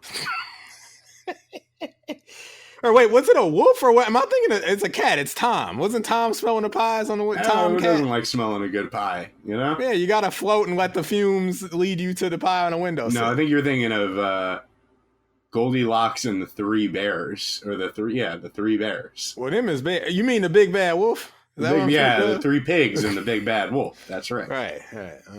3 little pigs. Yeah, fuck them pigs. All right. Blow their house down. All right. Well, we got something from that Home Sweet Home, that Kano debut. It's P's and Q's. All right.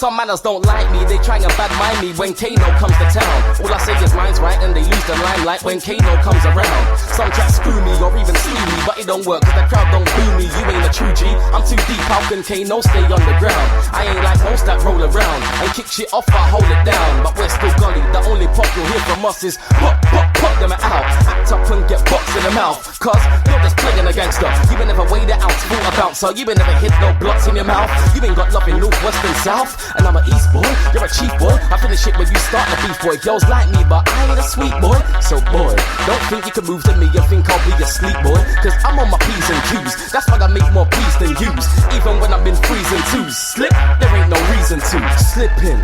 If there ain't a blitz between the click, that's slipping. No whip out the man of linking chicks, that's slipping. That's slipping. If you see me and I ain't with my crew, believe I'm on my P's and Q's. Even on my own too, that's the difference between me and you. If you see me and I ain't with my crew, believe I'm on my P's and Q's. Even on my own too, that's the difference between me and you. If you see me and I ain't with my crew, believe I'm on my P's and Q's. Even on my own too, that's the difference between me and you.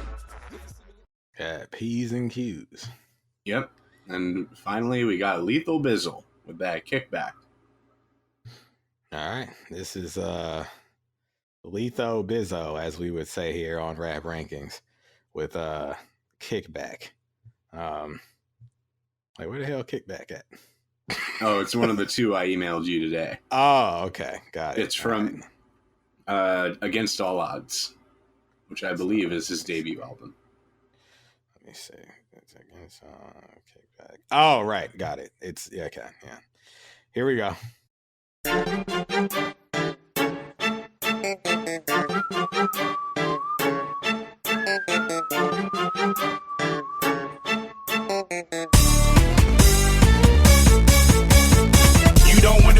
kick back. You don't want it with the business, so kick back. You don't want it with the business, so kick back. You hear me, blood? You hear me, blood? You don't want it with the business, so kick back. You don't want it with the business, so kick back. You don't want it with the business, so kick back. You hear me, blood? You hear me, blood? I'm in the business, record pretty power. 4-5 with me now. Flow so dumb, so nigga tryna fit my style. UKG, if you want, you can check my file. I'ma bless you, but you holler every city smile. Crip shot, got a pow. Yeah, I got a pow. Whip shot, got a pow. Sting jar, got a pow.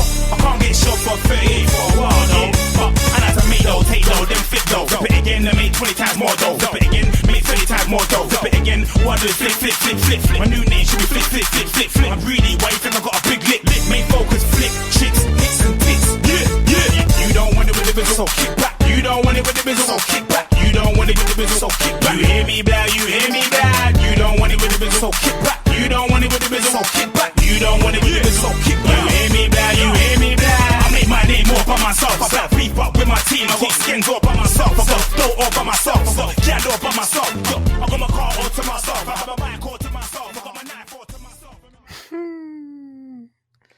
Kick back, fam. Okay. That's what I tell Jesse when he get on the tangent. Okay. Oh shit. All right. Should we keep going here? Yep. All right.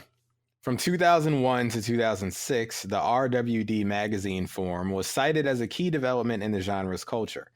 Moderators included Logan Sama and artists such as Wiley, Skepta, and JME would often come on the forum to engage with the community. Is this like a British OK player? Kind of. Okay. This was the birthplace of Wiley's famous rants, where he would often target forum users and resort to either trolling or humorous insults. The genre was predominantly non-visual in its early stages, meaning you would primarily only hear artists on pirate radio or through their music, as opposed to actually seeing what they looked like. This changed with the rise of various DVD series such as Lord of the Mics, Lord of the Decks, Risky Roads, Run the Roads, and Practice Hours, filmed by amateur videographers such as Rooney, Risky, Keefe, and Troy A. Miller. The DVDs often featured artists giving interviews and performing freestyles. These videos often featured Record Store Rhythm Division on Roman Road in East London, which served as a key community hub for both developing and established grime MCs during this time. The store was frequented by artists like Wiley, Skepta, and Dizzee Rascal before its eventual closure in 2010. Jammer created Lords of the Mics in 2004. The DVD primarily showcased underground artists clashing, or battle rapping, each other. Lord of the Mics was originally sold by Jammer. Jammer secured an exclusive deal with UKRecordShop.com, which helped catapult sales worldwide. The DVD eventually helped smaller grime artists find a platform through selling the DVDs to independent record stores throughout the UK, and eventually helping grime form an internet following from uploads to YouTube. The series built a unique platform for artists because the majority of prior exposure for these artists was through pirate radio. The video series allowed artists to be more visible and spread their sound. In 2003, TV channel Channel U was formed, later becoming Channel AKA now 70s. It would become one of the most important places for people to discover new grime music. In 2004, grime received its first UK top 20 single with Lethal Bizzle's song Pow Forward. The song would prove controversial for the alleged fights it caused in clubs, leading to many venues banning the song from being played. This made it difficult for Lethal Bizzle to find a platform to perform his music. Lethal stated in 2012 to The Guardian that he was unable to play in urban clubs for over a year due to the bans placed on him. Many other grime artists also experienced difficulties performing in clubs due to Form 696, a police risk assessment form that many clubs were asked to fill in by the Metropolitan Police. Oh, those dumb bobbies, fam. The form was created in 2005 after a spat of gun violence in clubs. The form was criticized in 2009 by John Whittingdale, a Conservative Party MP, for being draconian. The forum was also criticized for allegedly targeting black music rights too, due to it asking specifically what ethnic groups may be attending the event. That's fucking nuts. It's fucking crazy, yeah. Many grime raves were shut down by police using the form. Lethal Bizzle stated in 2012, this led to a shift from making grime music for the clubs to making grime music for, quote, in your house listening. Form 696 has been blamed for contributing to the decline in the popularity of grime experienced during the late 2000s. Well, hey, listen, we know we got to play it because ain't no ban on grime on this show. Ain't no ban, okay? So we got Lethal Bizzle, Pow. And as a bonus, look, Dirty Goods somehow didn't make it in here, but I'm going to play something from Dirty Goods as well. Switching Songs, a.k.a. The Good Old Days. All right. Well, first, it's the song that made them throw hands over there. Check it out. It's Pow, parentheses, forward. Pow! Yeah, I'm Lee for the beat. Pow! If you don't know about me, pow! Better ask someone quickly, cause pow! Yeah, I'm pow! You know, pow! Yeah, I'm Lee for the beat. Pow! If you don't know about me, pow! Better ask someone quickly, cause pow! Yeah, I'm pow! Yeah, I'm pow! You're barking up the wrong tree. The spotlight's on me. Star with a fume, I howl with the moon. How you gonna bust if there's no room? What? It's a star with a fume. Get the dough and move, star with a fume. No, I stab, right in the tune. Dough involved, I'm right in the mood. In the rhythm, I'm on. Speed the lyric, bang on. Feed the rhythm, bang on. While your lyrics, them just drag on. It's me, the kid to my horn. When I talk mic, you know we flame on. Better get the game on. To get the game, better come and bring it on. Oh! Crack your skull. Leave you fucked up in the bullshit. Try to crack this evil brain again. Oh! Crack your skull. Leave you fucked up in the bullshit. Try to crack this evil brain. I can see how niggas would start fighting. Yeah. And yet it was the first top 20 hit. Yeah, because it's good. I liked it. All right. Well, we got this other record here. Yeah, this is from Dirty Goods, Switching Songs. Look, we're about to talk about Grime's decline. I was talking earlier about Dizzee selling out and making, dubstep and EDM records and like more definitely pop-oriented joints. We're going to talk about that. But we got to get into some Dirty Goods first. Before things get dark. Damn. All right, here we go. You remember them times? Yeah. Do you remember these days? Yeah. When you could bob it in a rave? Yeah. All my girls say, find me in a club like, down in pure silk like, rhythms and all dirty goods. Okay, I can't take you back for a sec. Without you, okay. No, I did you wrong, girl. No, I did you wrong. It's my fault. Okay. I'm sorry. Don't remember them time, I can see my whole world changing cause of you. It's upside down. I'm lonely. And so the gentleman thing, you get me? Better than to sleep with no your fighting best and thing, friend. no gun things, a girl thing, a raving thing, bubbling thing. Okay, let's go back. Now, once upon a time, not long ago, you could bubble in a club, no arms to blow. In a Sun City dance where the girls were raving. Right there was the start in the making. Everything was all sweet, raves were cushy. When everybody used to recite PSG, and everybody used to want to go to parties or tune in the radio and listen to Heartless. Back then, everything was also gravy. I used to like garage, could carry the ladies. Big bass lines and a load of energy. And I love the beats, cause they came with melodies. I could go raving and sip on a Hennessy. I wouldn't even think about looking for enemies. Then shit changed, everyone just bugged out. So Sully came and it all got fucked out. There was a decrease in women, so I tried to make peace round my building, chilling up in a drugs house. That was the first I heard grime kind of rhythms. Now you can't say that real East niggas don't love South. Yo, let me give them a shout out, cause I was about then and I'm still about now, cause I got what you want on the rhythm. I got the punchlines with the flow. So okay, it got kind of grime right there. Yeah, so he's already kind of like bemoaning the state of grime, and this is before the true commercialization of grime begins. So he's already longing for the good old days in 2007, when 2008 is really when shit goes left. Okay. And that's what we're going to get into.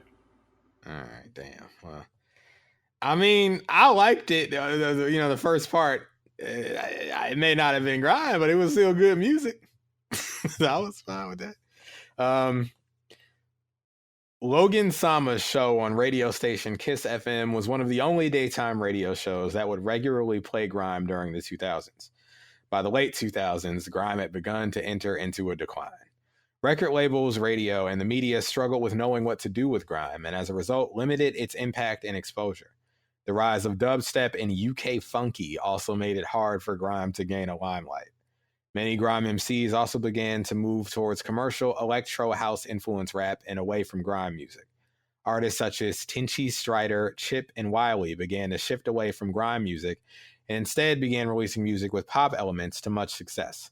Wiley's track Wearing My Rolex, produced by Bless Beats, has been credited for kickstarting this wave of commercialization, but while it managed to gain a number 2 spot in the official singles chart, many of the initial attempts to replicate the success failed.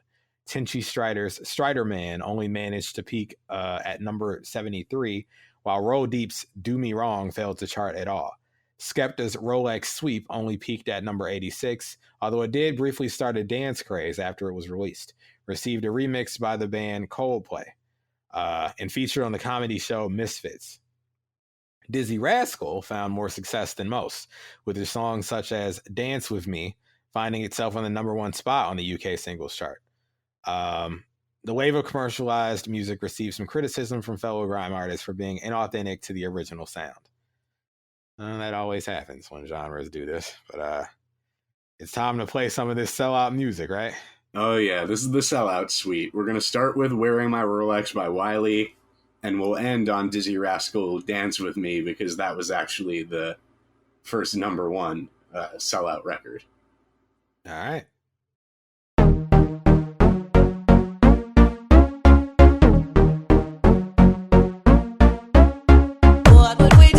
Usually drink, usually dance, usually bubble. All I want to do is tell you I love you. That's when I start promising the world to a brand new girl I don't even know yet. Next thing she's wearing my Rolex. What would we do? Usually drink, usually dance, usually bubble. Usually drink, usually dance, usually bubble. What would we do? Usually drink, usually dance, usually bubble. All I want to do is tell you I love you.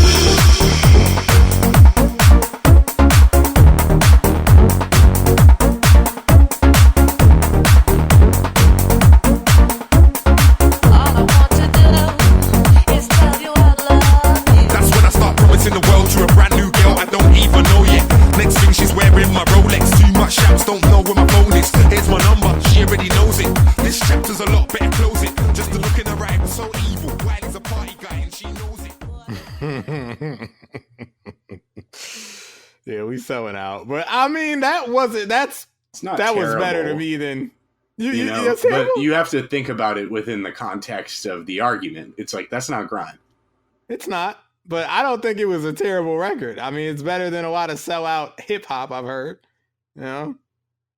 I'm wearing my Rolex. I don't know about y'all. I'm in there with the Rolex on, doing the damn who that Shadur Sanders. Okay, I'm doing the little wristwatch dance. All right.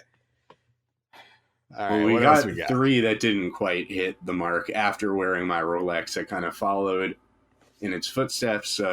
Let's start with Tinchy Strider. Who? I know Dilsher Shanky. This is Strider Man. All right, Strider Man. I know Curtis Stryker from Mortal Kombat. Here we go.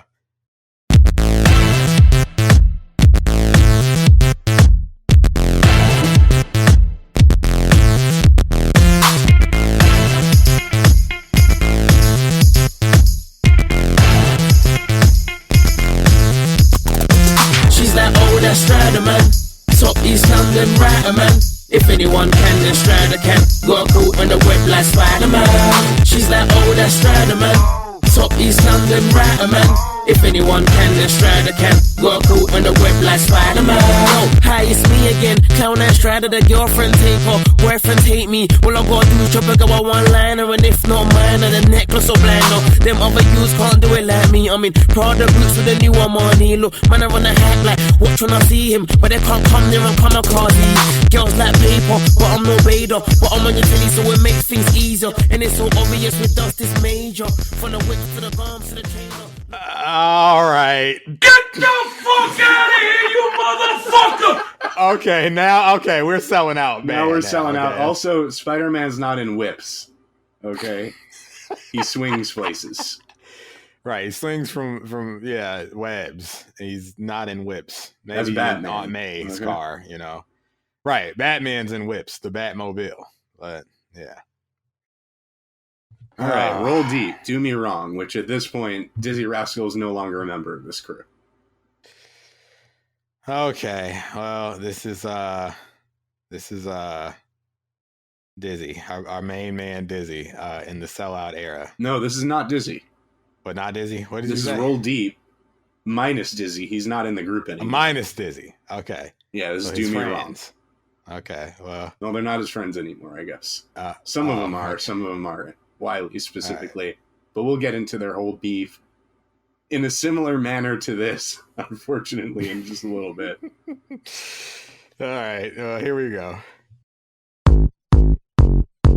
Get your shoes, get ready, let's go out. Grab my keys, I'm ready, let's fly out. Wait, babe, shut the door, cause tonight's your lucky night. I'ma show you how I do the damn thing. It's the weekend, so I fling on a couple new garms, ring up a couple of my dogs. I got some diesel in my truck, and so I'm ready to roll. I got my dollars in my purse, and this I already know. Cause I've been working 9 to 5 and searching deep in my soul. Cause my happiness is in my control. Fuck this, turn this off.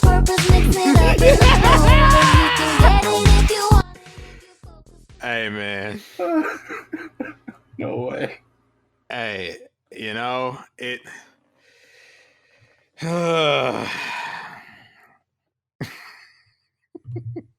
It's tough. It's tough, you know, to get through. But hey, every you know, low point, this is what's gonna make the rise so sweet, you know, right? Right, exactly. So with that in mind, why don't we listen to Rolex Suite by Skepta? Well, let's do that, but first let's throw Jesse a bone here. Y'all niggas in the UK cannot fucking rap. Y'all can't. At least not up to our standards. At least not up to our fucking standards. So y'all go, whoa, with the ball, with the go, with the dog, shit, with the dog. It might have been this era that maybe, you know, maybe Grime didn't decline. Americans are stupid. We would have been biased and rapper racist either way. But all right, this is they're trying to make American records.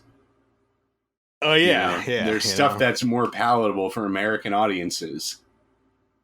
And just, you know, global audience in general. It's like, guys, get back on these grimy ass beats and just rap your asses off. Okay?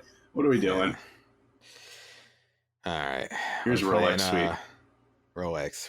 Wait, hold on. There's a Rolex Sweep in here. It's not in there? I don't think so. I see a different Skepta record. Hold on. I can hit up our UK dealer real quick. Hold on. Oh, the UK but first, dealer. let me make sure it's not just in a different folder. It ain't in no different. It's not ain't no different. It might have been an oversight style.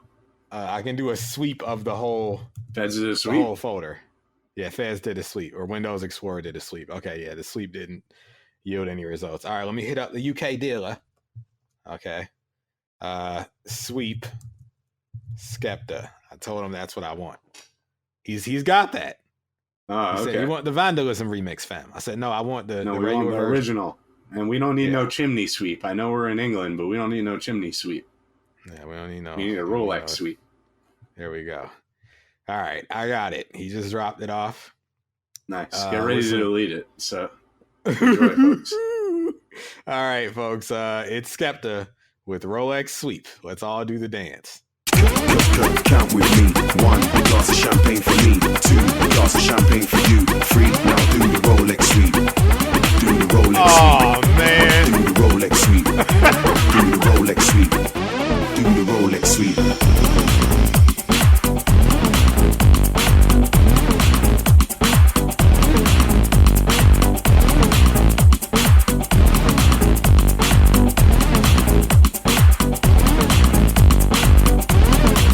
To drink up, select to play the song that I asked for.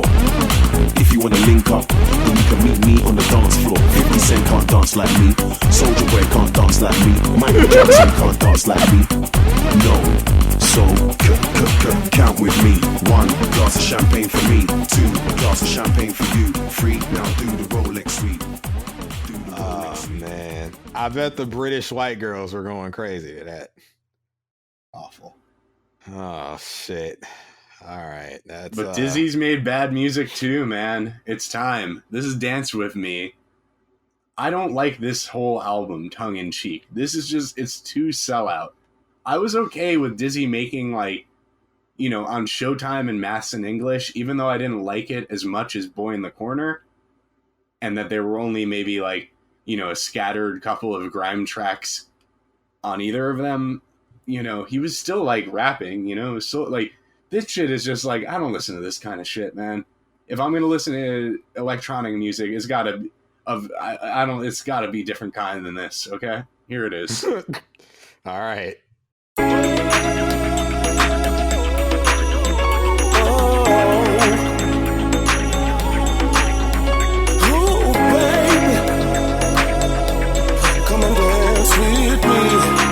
British John Legend.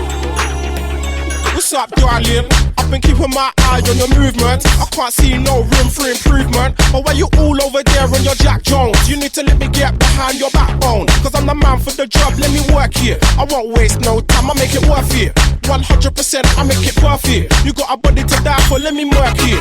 Now it's murder on the dance floor. I wanna take this further than the dance floor. I ain't forceful, but I'm still hardcore. You're gonna give me everything I ask for. It's not a long thing, you're the boom thing.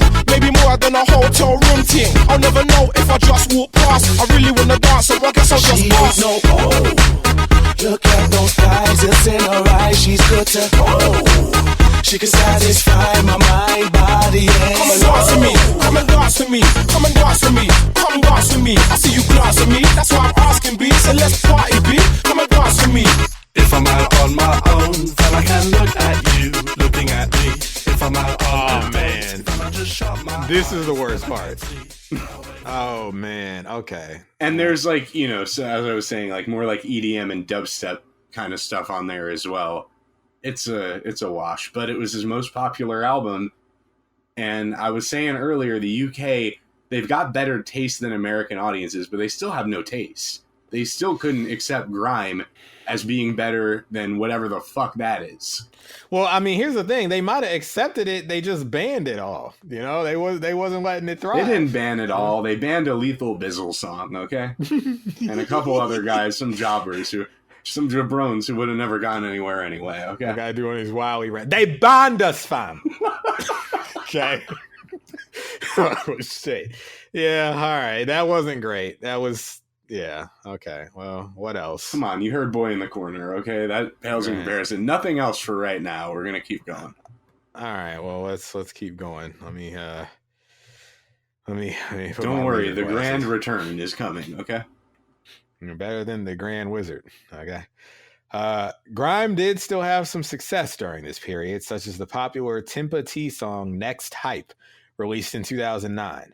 Pow by Lethal Bizzle was dubbed the unofficial song of the 2010 student protests. The grime scene outside of London was also flourishing in the Midlands, particularly in Birmingham.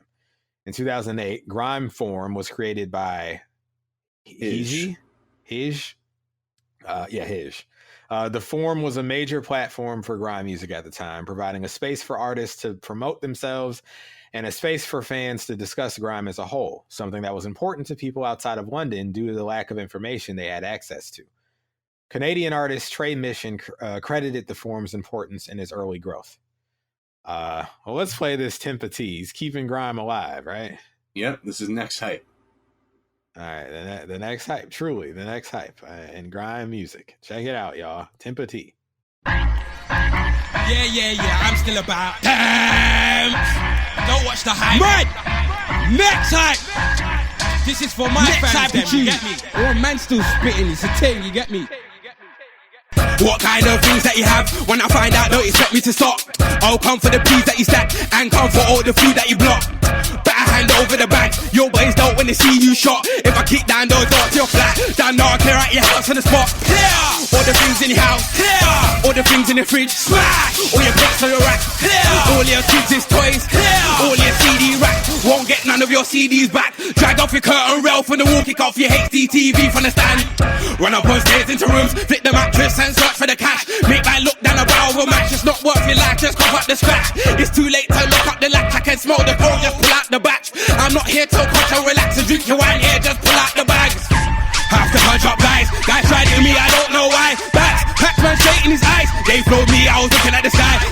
Now I have to go blind. That boy there, I'll say till I die. Not bad, your mug, don't think you're a guy. When I slap man, you won't be alright. Grime is still alive, y'all. Okay.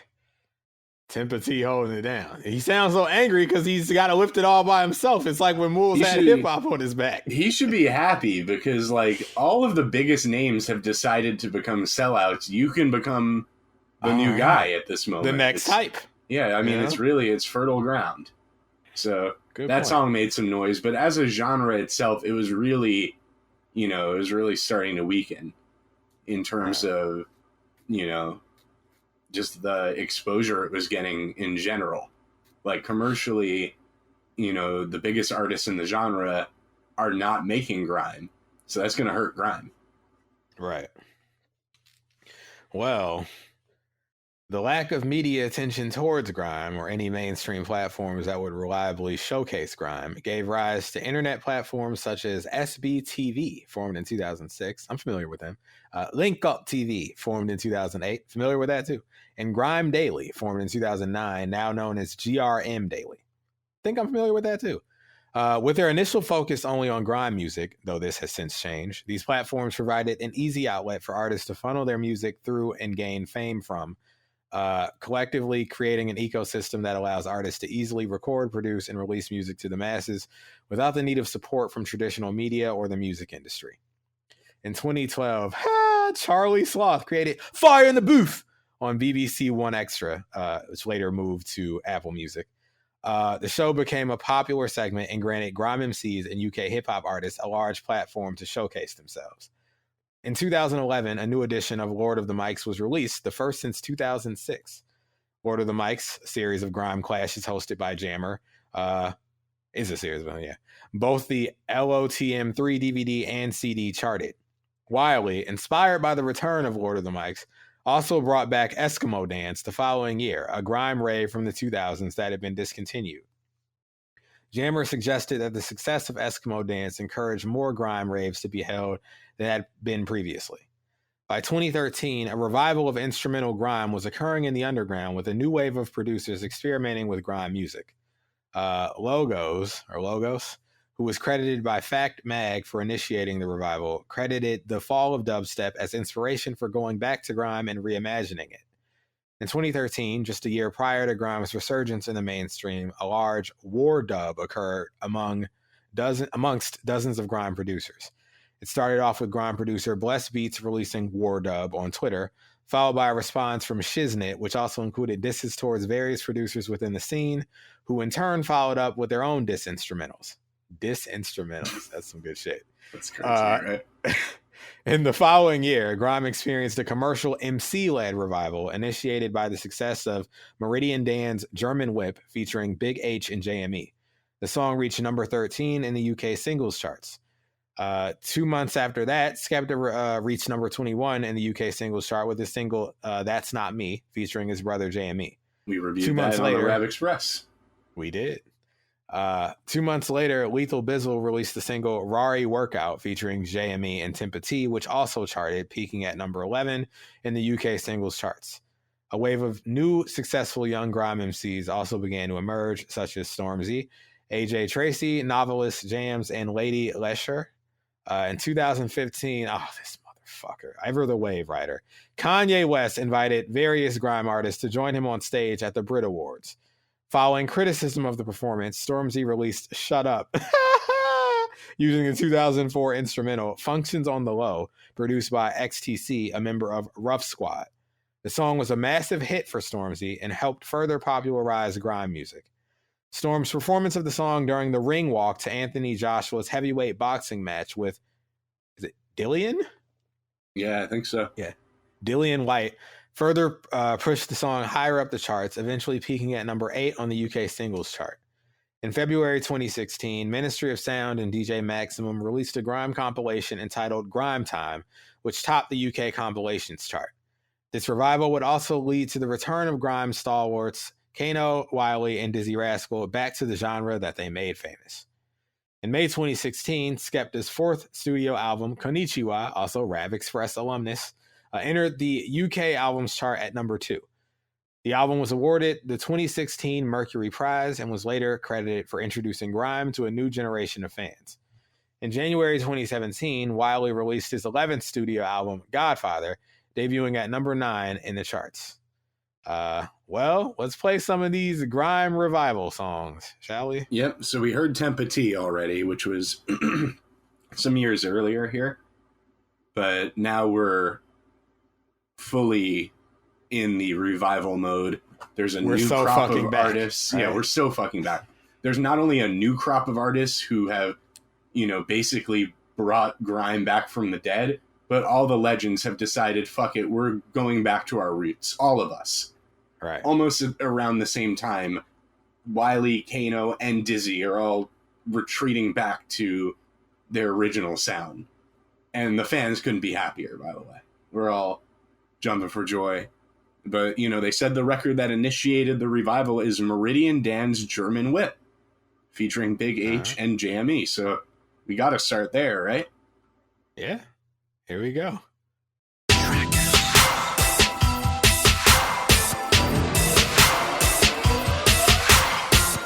Driving a German whip. Driving a German whip. Yo! If you see man driving a German whip, blacked out window leaning back. See man driving a German whip, look like a baller, please and that. I don't kick ball, do I look like a baller? See man driving a German whip. Who told you I move like pauper? See man driving a German whip. See man driving a German whip, blacked out window leaning back. See man driving a German whip, look like a baller, please and that. I don't kick ball, do I look like a baller? See man driving a German whip. Who told you I move like pauper? See man driving a German whip. Who told you I serve and flick? Ride my bike on a burn and dip. Man talk, but I'm gonna burn him quick. Man nutty on a Sherman tip.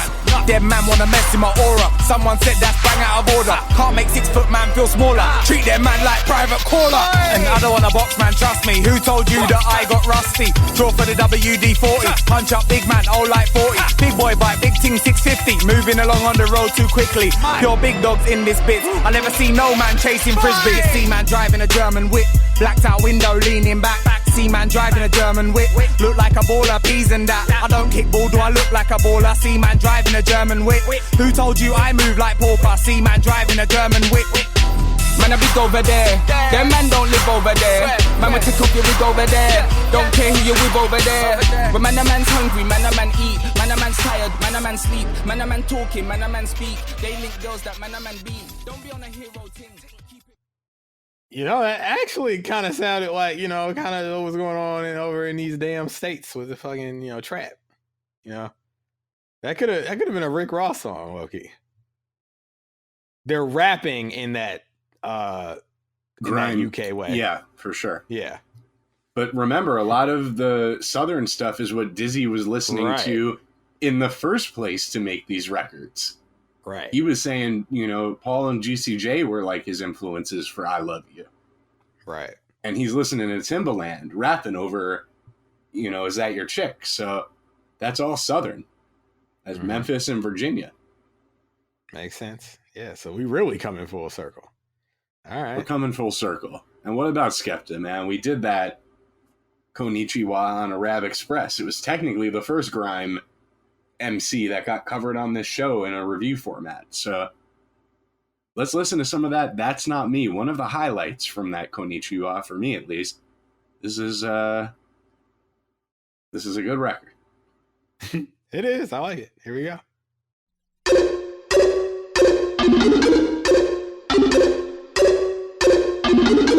What you mean? What you mean? Yeah. Skepta.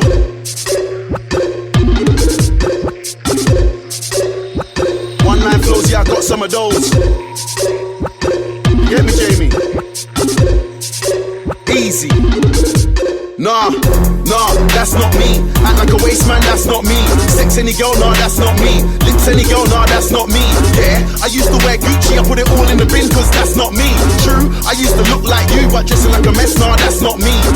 It's the return of the Mac. I'm still alive just like Tupac. Girls in the front row, girls in the back. Spit one lyric, everybody's like bruh. Flashback to the cold nights in the trap. Now I'm in a new whip, counting a big stack. Yellow gold chain and the diamonds are black. Jack me, nah, you don't wanna do that. Anytime you see me wearing a glove, boy, better know I ain't coming to fight like Jet Li. Spray this till the clip is empty. I know you get what I'm saying, you get me. Love for the G's and the N's, but we don't love no girls in the ends. Last time time I fell in love with a skep, but trust me, I will never do that again. Nah, that's not me. Act like a waste man, that's not me. Sex any girl, nah, that's not me. Lips any girl, nah, that's not me. Yeah, I used to wear LV, put it all in the bin, cause that's not me. Okay, all right, we heating up again, y'all. Grime is heating back. up. We're so fucking back.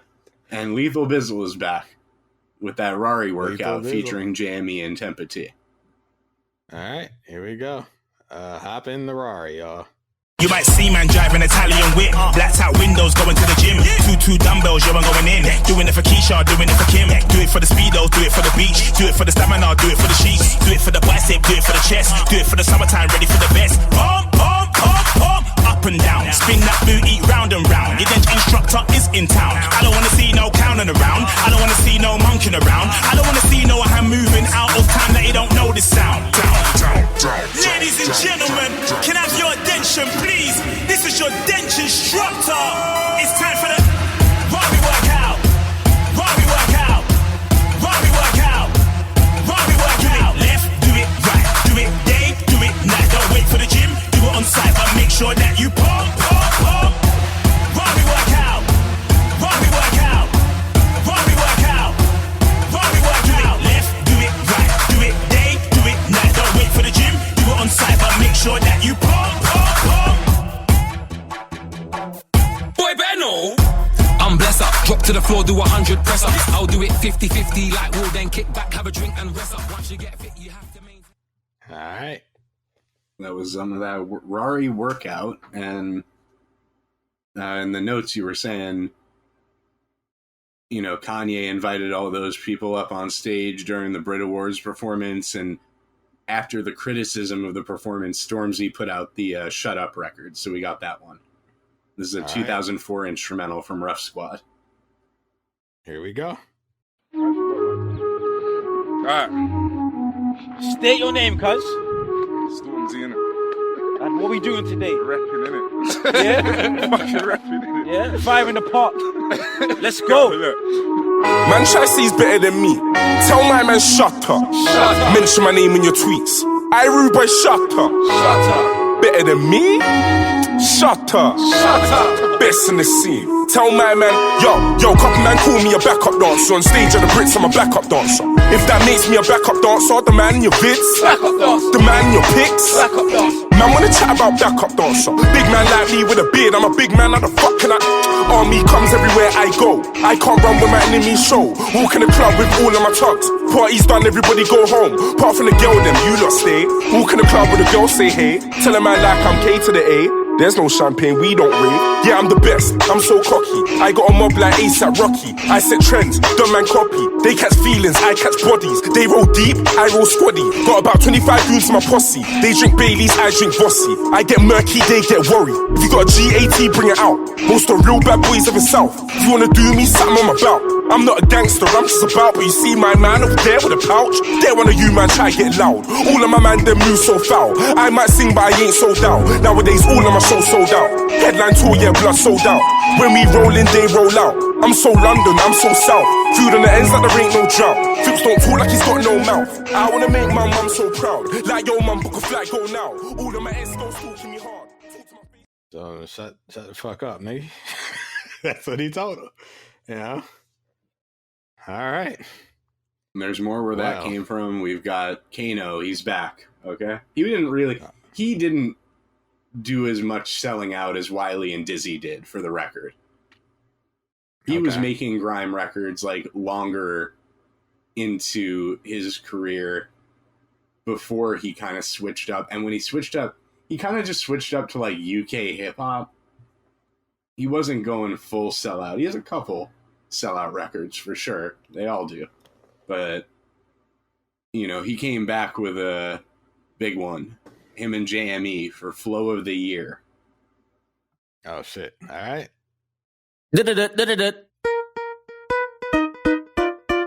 Flow of the year.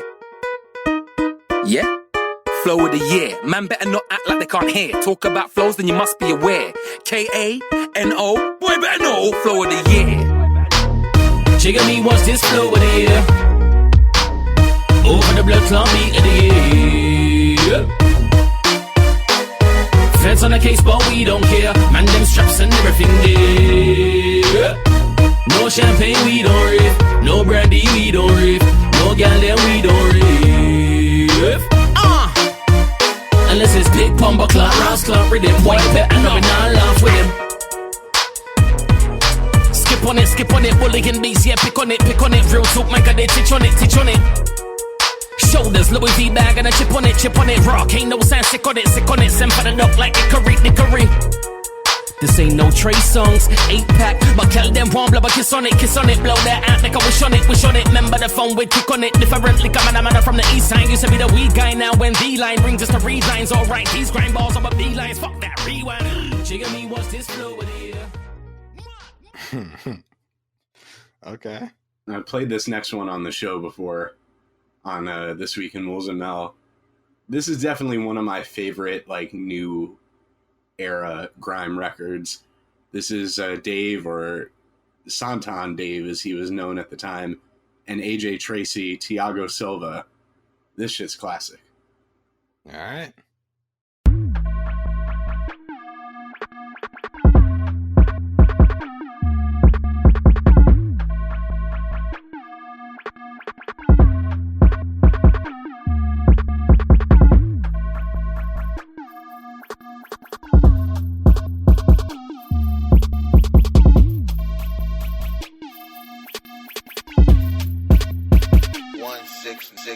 Santan from the football ex-AJ. Man, me stick with a pen like JK. True say I ain't really a drinker, but I got love for brandy like Ray J. Champagne popper, 44 chopper in a black night bomber. Heartbeat stopper, half our MC dropper, 45 whapper, leave you in the States like Kaka. AJ from the look ex-Santan. Man's got style and a rhythm like Gangnam. Two young brothers trying to eat off of music, but we used to eat off of peps in the sandbags. Now we get money, music money that can put your girlfriend in a handbag. White tee, Balenciaga's man bag, left winger with a long stick like a granddad. AJ Tizzy from THE Lizzie, and I'm all out for the Lizzie. I don't wanna look like you, you're broken. I've been telling bro brothers move like Grizzy. Still brandy, but the hand ting fizzy. Probs being bin if a man weren't busy. I'm a mic king, I'm a king on a mic, and I'll spin brothers till the whole scene gets dizzy.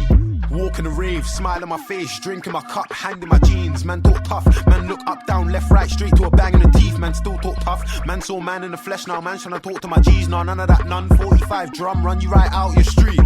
Walk in the dance, chicks wanna glance, hand on my hip, shank for the dip. If I shout, oi, then man, they best skip, better tie up your laces tight and don't trip. Chip gets splashed, couldn't care less about my man's gang. We're not fam, we're not friends or bridges. You'll get tanned and bin, cock them slam. Santan Dave from the Vale and Tracy. Duck man down on the road, I'm pacey. Two light E's on the phone, so feisty. One named Jordan and one named Stacy. S with the S from the SR Shoki. Duck man down with the... Aight. But, you know, the revival's not complete without the Godfather and the king of the genre really locking in and making two albums that had, I don't think, a single crossover record on them, and that would be Godfather by Wiley and Rasket by Dizzee Rascal, which is the most grime Dizzee Rascal album you're going to get since Boy in the Corner. And it felt like, I mean, Wiley, the thing about Wiley is that even when he was making those commercial records, he was putting out like the Tunnel Vision mixtapes. He'd never stop making grime. When he would put out albums with commercial records on them, there was always a couple grime records. Look at Godfather 2, for example. He makes commercial records on that album, but there's still grime records on there. Dizzee had completely abandoned grime, bro. So to have him come back, and he came back with like a lot too. He's basically been a grime MC since Rasket. He's really not making too many crossover records these days. And I love it. He's back. I mean, you know, he's back with a vengeance, really. This Rasket is, to me, his second best album ever. Right behind Boy in the Corner. It was such a welcome return to form for him. So let's listen to Wiley back with a banger. Then we'll listen to a favorite of ours, Mel, Cicadus, from that Rasket. Listen, yeah, I'll talk about it when we play that. But yeah, here's Wiley. Dark side.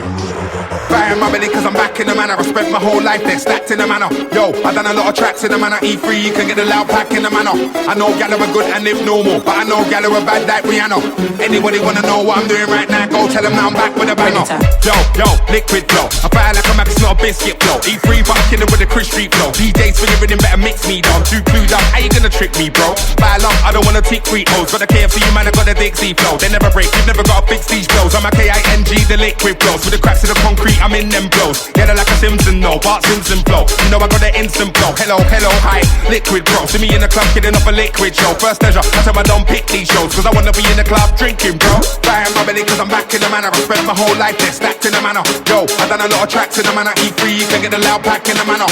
I know gal are good and live normal, but I know gal are bad like Rihanna. Anybody wanna know what I'm doing right now? Go tell them now I'm back with a banger.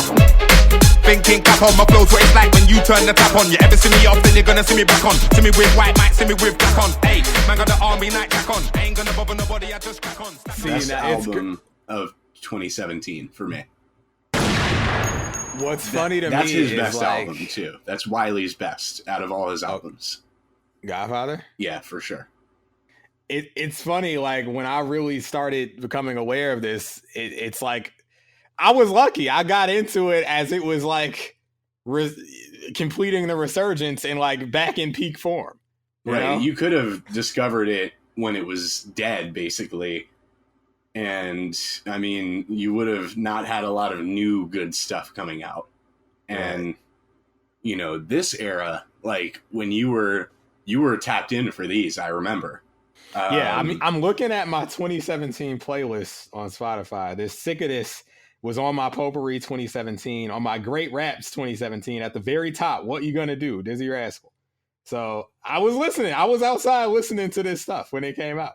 Yeah, if you missed the original incarnation of the genre, low key, like here's the thing about like the incarnation. The incarnation was like mind blowing. And there were things happening that we were chasing ever since. But the revival was like, we got everything we wanted. They did exactly what we had been asking them to do. Right. So as a whole, like, to me, Boy in the Corner is the quintessential Grime album. I don't think that there's a better one than this album. But this is the era where we got more shit like Boy in the Corner without crossover attempts, without there being some kind of like ulterior motive of like Americans liking them or some shit, you know? It was just back to the purity of what I think people fell in love with. So it's just as good, if not better, if you were around for this shit, because I think you'd still gain that appreciation. But it was like so much more uncut, you know? Like, yeah, there's commercial attempts on the Skepta record, but aside from that, like, you know, the guys that had been really like dicking around got back in peak form. Right. It's like they saw all this shit that was going on. They're like, we got to go back and be the, you know, flag bearers for this shit. Right. So let's hear Sick of This, because this was the most monumental return for me, because I thought this guy was gone. This shit's anthemic. Check it out, y'all. I'm sick of this shit. Sick of this shit.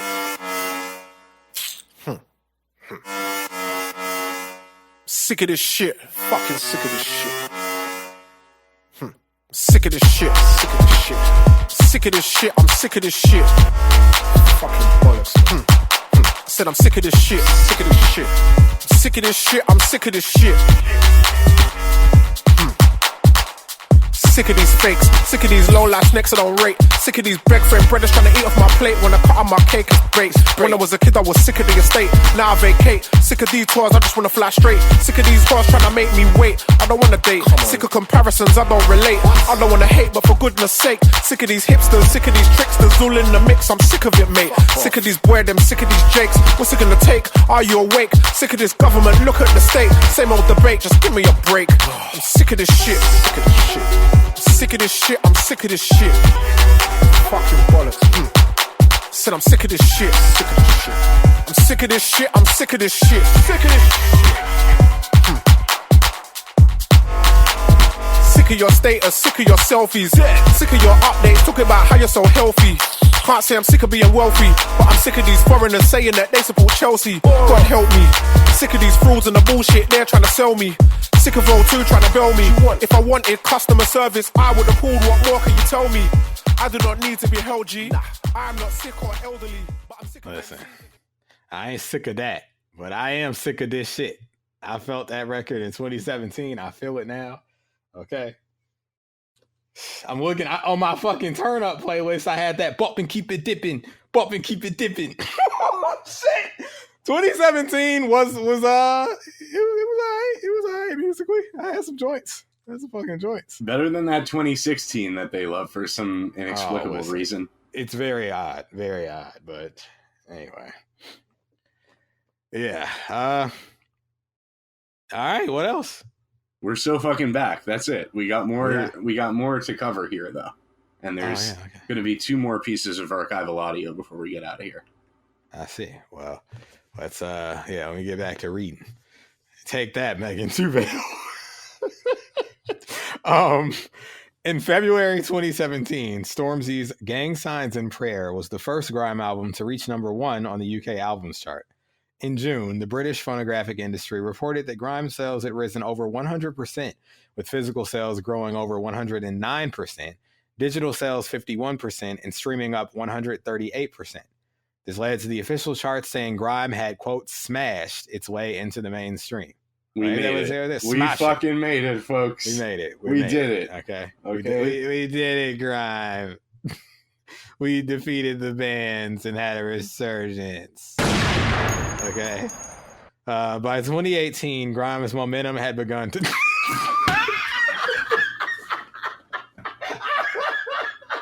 should have read the next sentence first, but I'm glad I didn't. Oh, shit. Okay. By 2018, Grime's momentum had begun to slow down again. Grime's rise has been credited for, quote, opening the door for competing genres such as Afro swing and UK drill that had begun to take the limelight. In 2019, Stormzy became the first grime artist to headline Glastonbury Festival. While the genre is not as active as it was during its inception or its revival, there are many artists who are helping keep it alive. In November of 2019, JME released his 4th album, Grime MC, to critical acclaim. Favorite rap album of 2019. Oh, there you go. We have a whole 2019 rankings to prove it. It's in stone. We do. I'm checking my 2019. Oh, it was my number 2. It was right under Jack Harlow, Confetti. It was right under Taylor Swift, Lover for me. 2 good whites, Jack Harlow and Taylor. Okay. Listen, folks, I'll tell you right now. I mean, it could change by the time we ever do Grime MC, but 16 out of 18 for me on that Grime MC. All right. Check out that Pricks. Check out that, is it Live or Live? I don't remember if it was Live or Live, but there was 2 8s on there. All right. Check it out, y'all. All right, let me get back to reading. Manga Saint Hilaire. Yep. A relative newcomer, has also been making an impact on the scene, most recently with his 3rd solo studio album in 2022 entitled Run For Your Life. We got a record from the Grime MC album and one from the Manga Saint Hilaire album. All right, well, here's Knock Your Block Off featuring Gigs. Oh, yeah, Gigs, my main man Gigs. All right, here we go.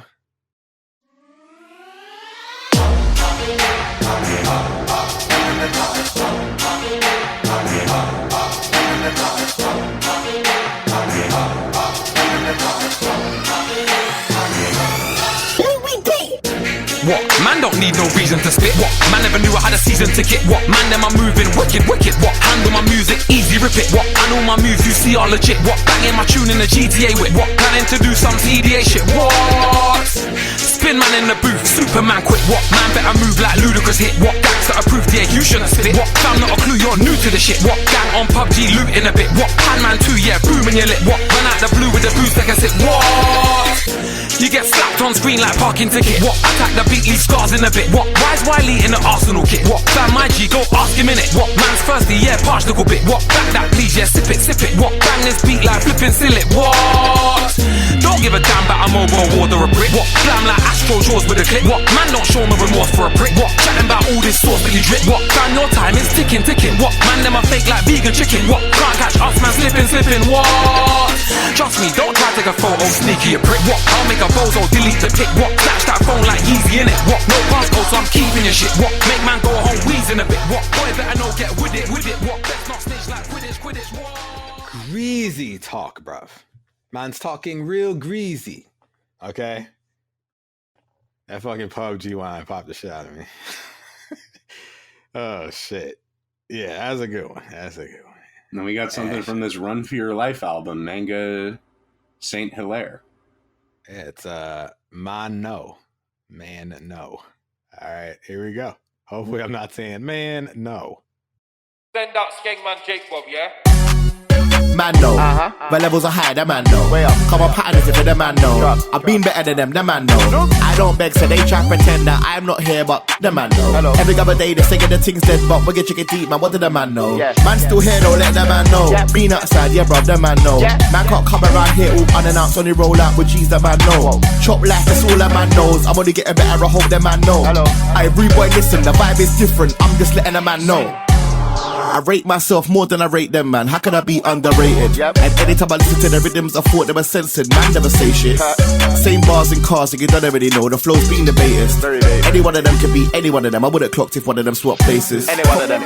Copying and pasting. But your little friend, them can't save it. You can never tell me about food work. I've killed meters and I covered acres. I've never been worried about the chattings. I just dump out and let them debate it. These man get man over nominations, but they wanna type congrats on pages. But man know, my levels are high, that man know.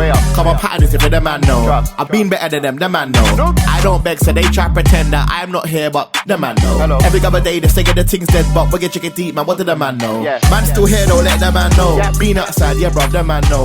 Man can't come around here all unannounced, only roll out with G's, the man know. Chop life, that's all the man knows. I'm only getting better, I hope the man know.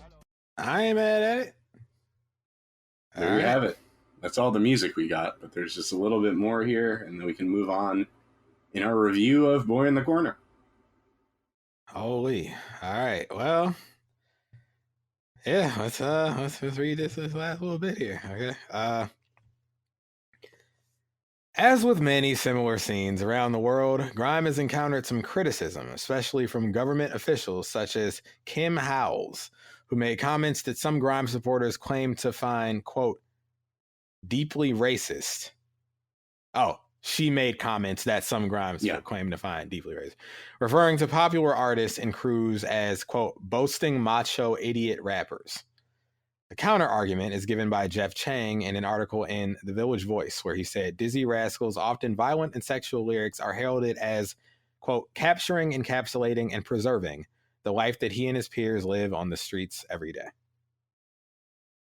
Well, there's always going to be detractors and there's always going to be supporters. Right. So let's hit that Bleak Life drop and then we can move on to track 4. The Bleak Life drop? Yeah. Oh, shit. I think it's appropriate. And this has been the abbreviated but still very long history of Grime. You know, hopefully you've heard some of this music, folks who are unacquainted, and you see its value. You see where it came from. You see how it grew. You see what it is today, what it turned into when it was fucking up, you know. And hopefully you've got some legitimate respect for this scene in this genre. But hey, if you don't, that music was happy and it believed in love and it was cheerful and it was musical. And now you get this music that is so sad and so angry. Well, it's a bleak life, and the music about it is often very bleak. All right. Shout out to Jeff Chang. He knows. You want to move on? Yeah, I think it's in our best interest, too. Hey, actually, one last thing. Hey, if we're on YouTube and y'all listen to this whole thing... Oh, we're on YouTube. I mean, you can bet your ass we're on YouTube. We're on YouTube. Well, I just want to tell them, if you listen to this whole thing, look, I love you. Okay? I love you. I love you. Okay? Oh, shit. All right. Best of I love you. Yeah, best of love and best of I love you. Hey, if you like this, check out the whole episode on the feed. But we're going to move on to... Hey, it's Mel from Rap Rankings. To hear the full episode this clip comes from and all of the other episodes, check the link in the description, stop by raprankings.com, or search Rap Rankings on your favorite podcast platform. And please consider liking, subscribing, and commenting to help us grow the channel and continue our journey as hip-hop's first and premier extreme podcast.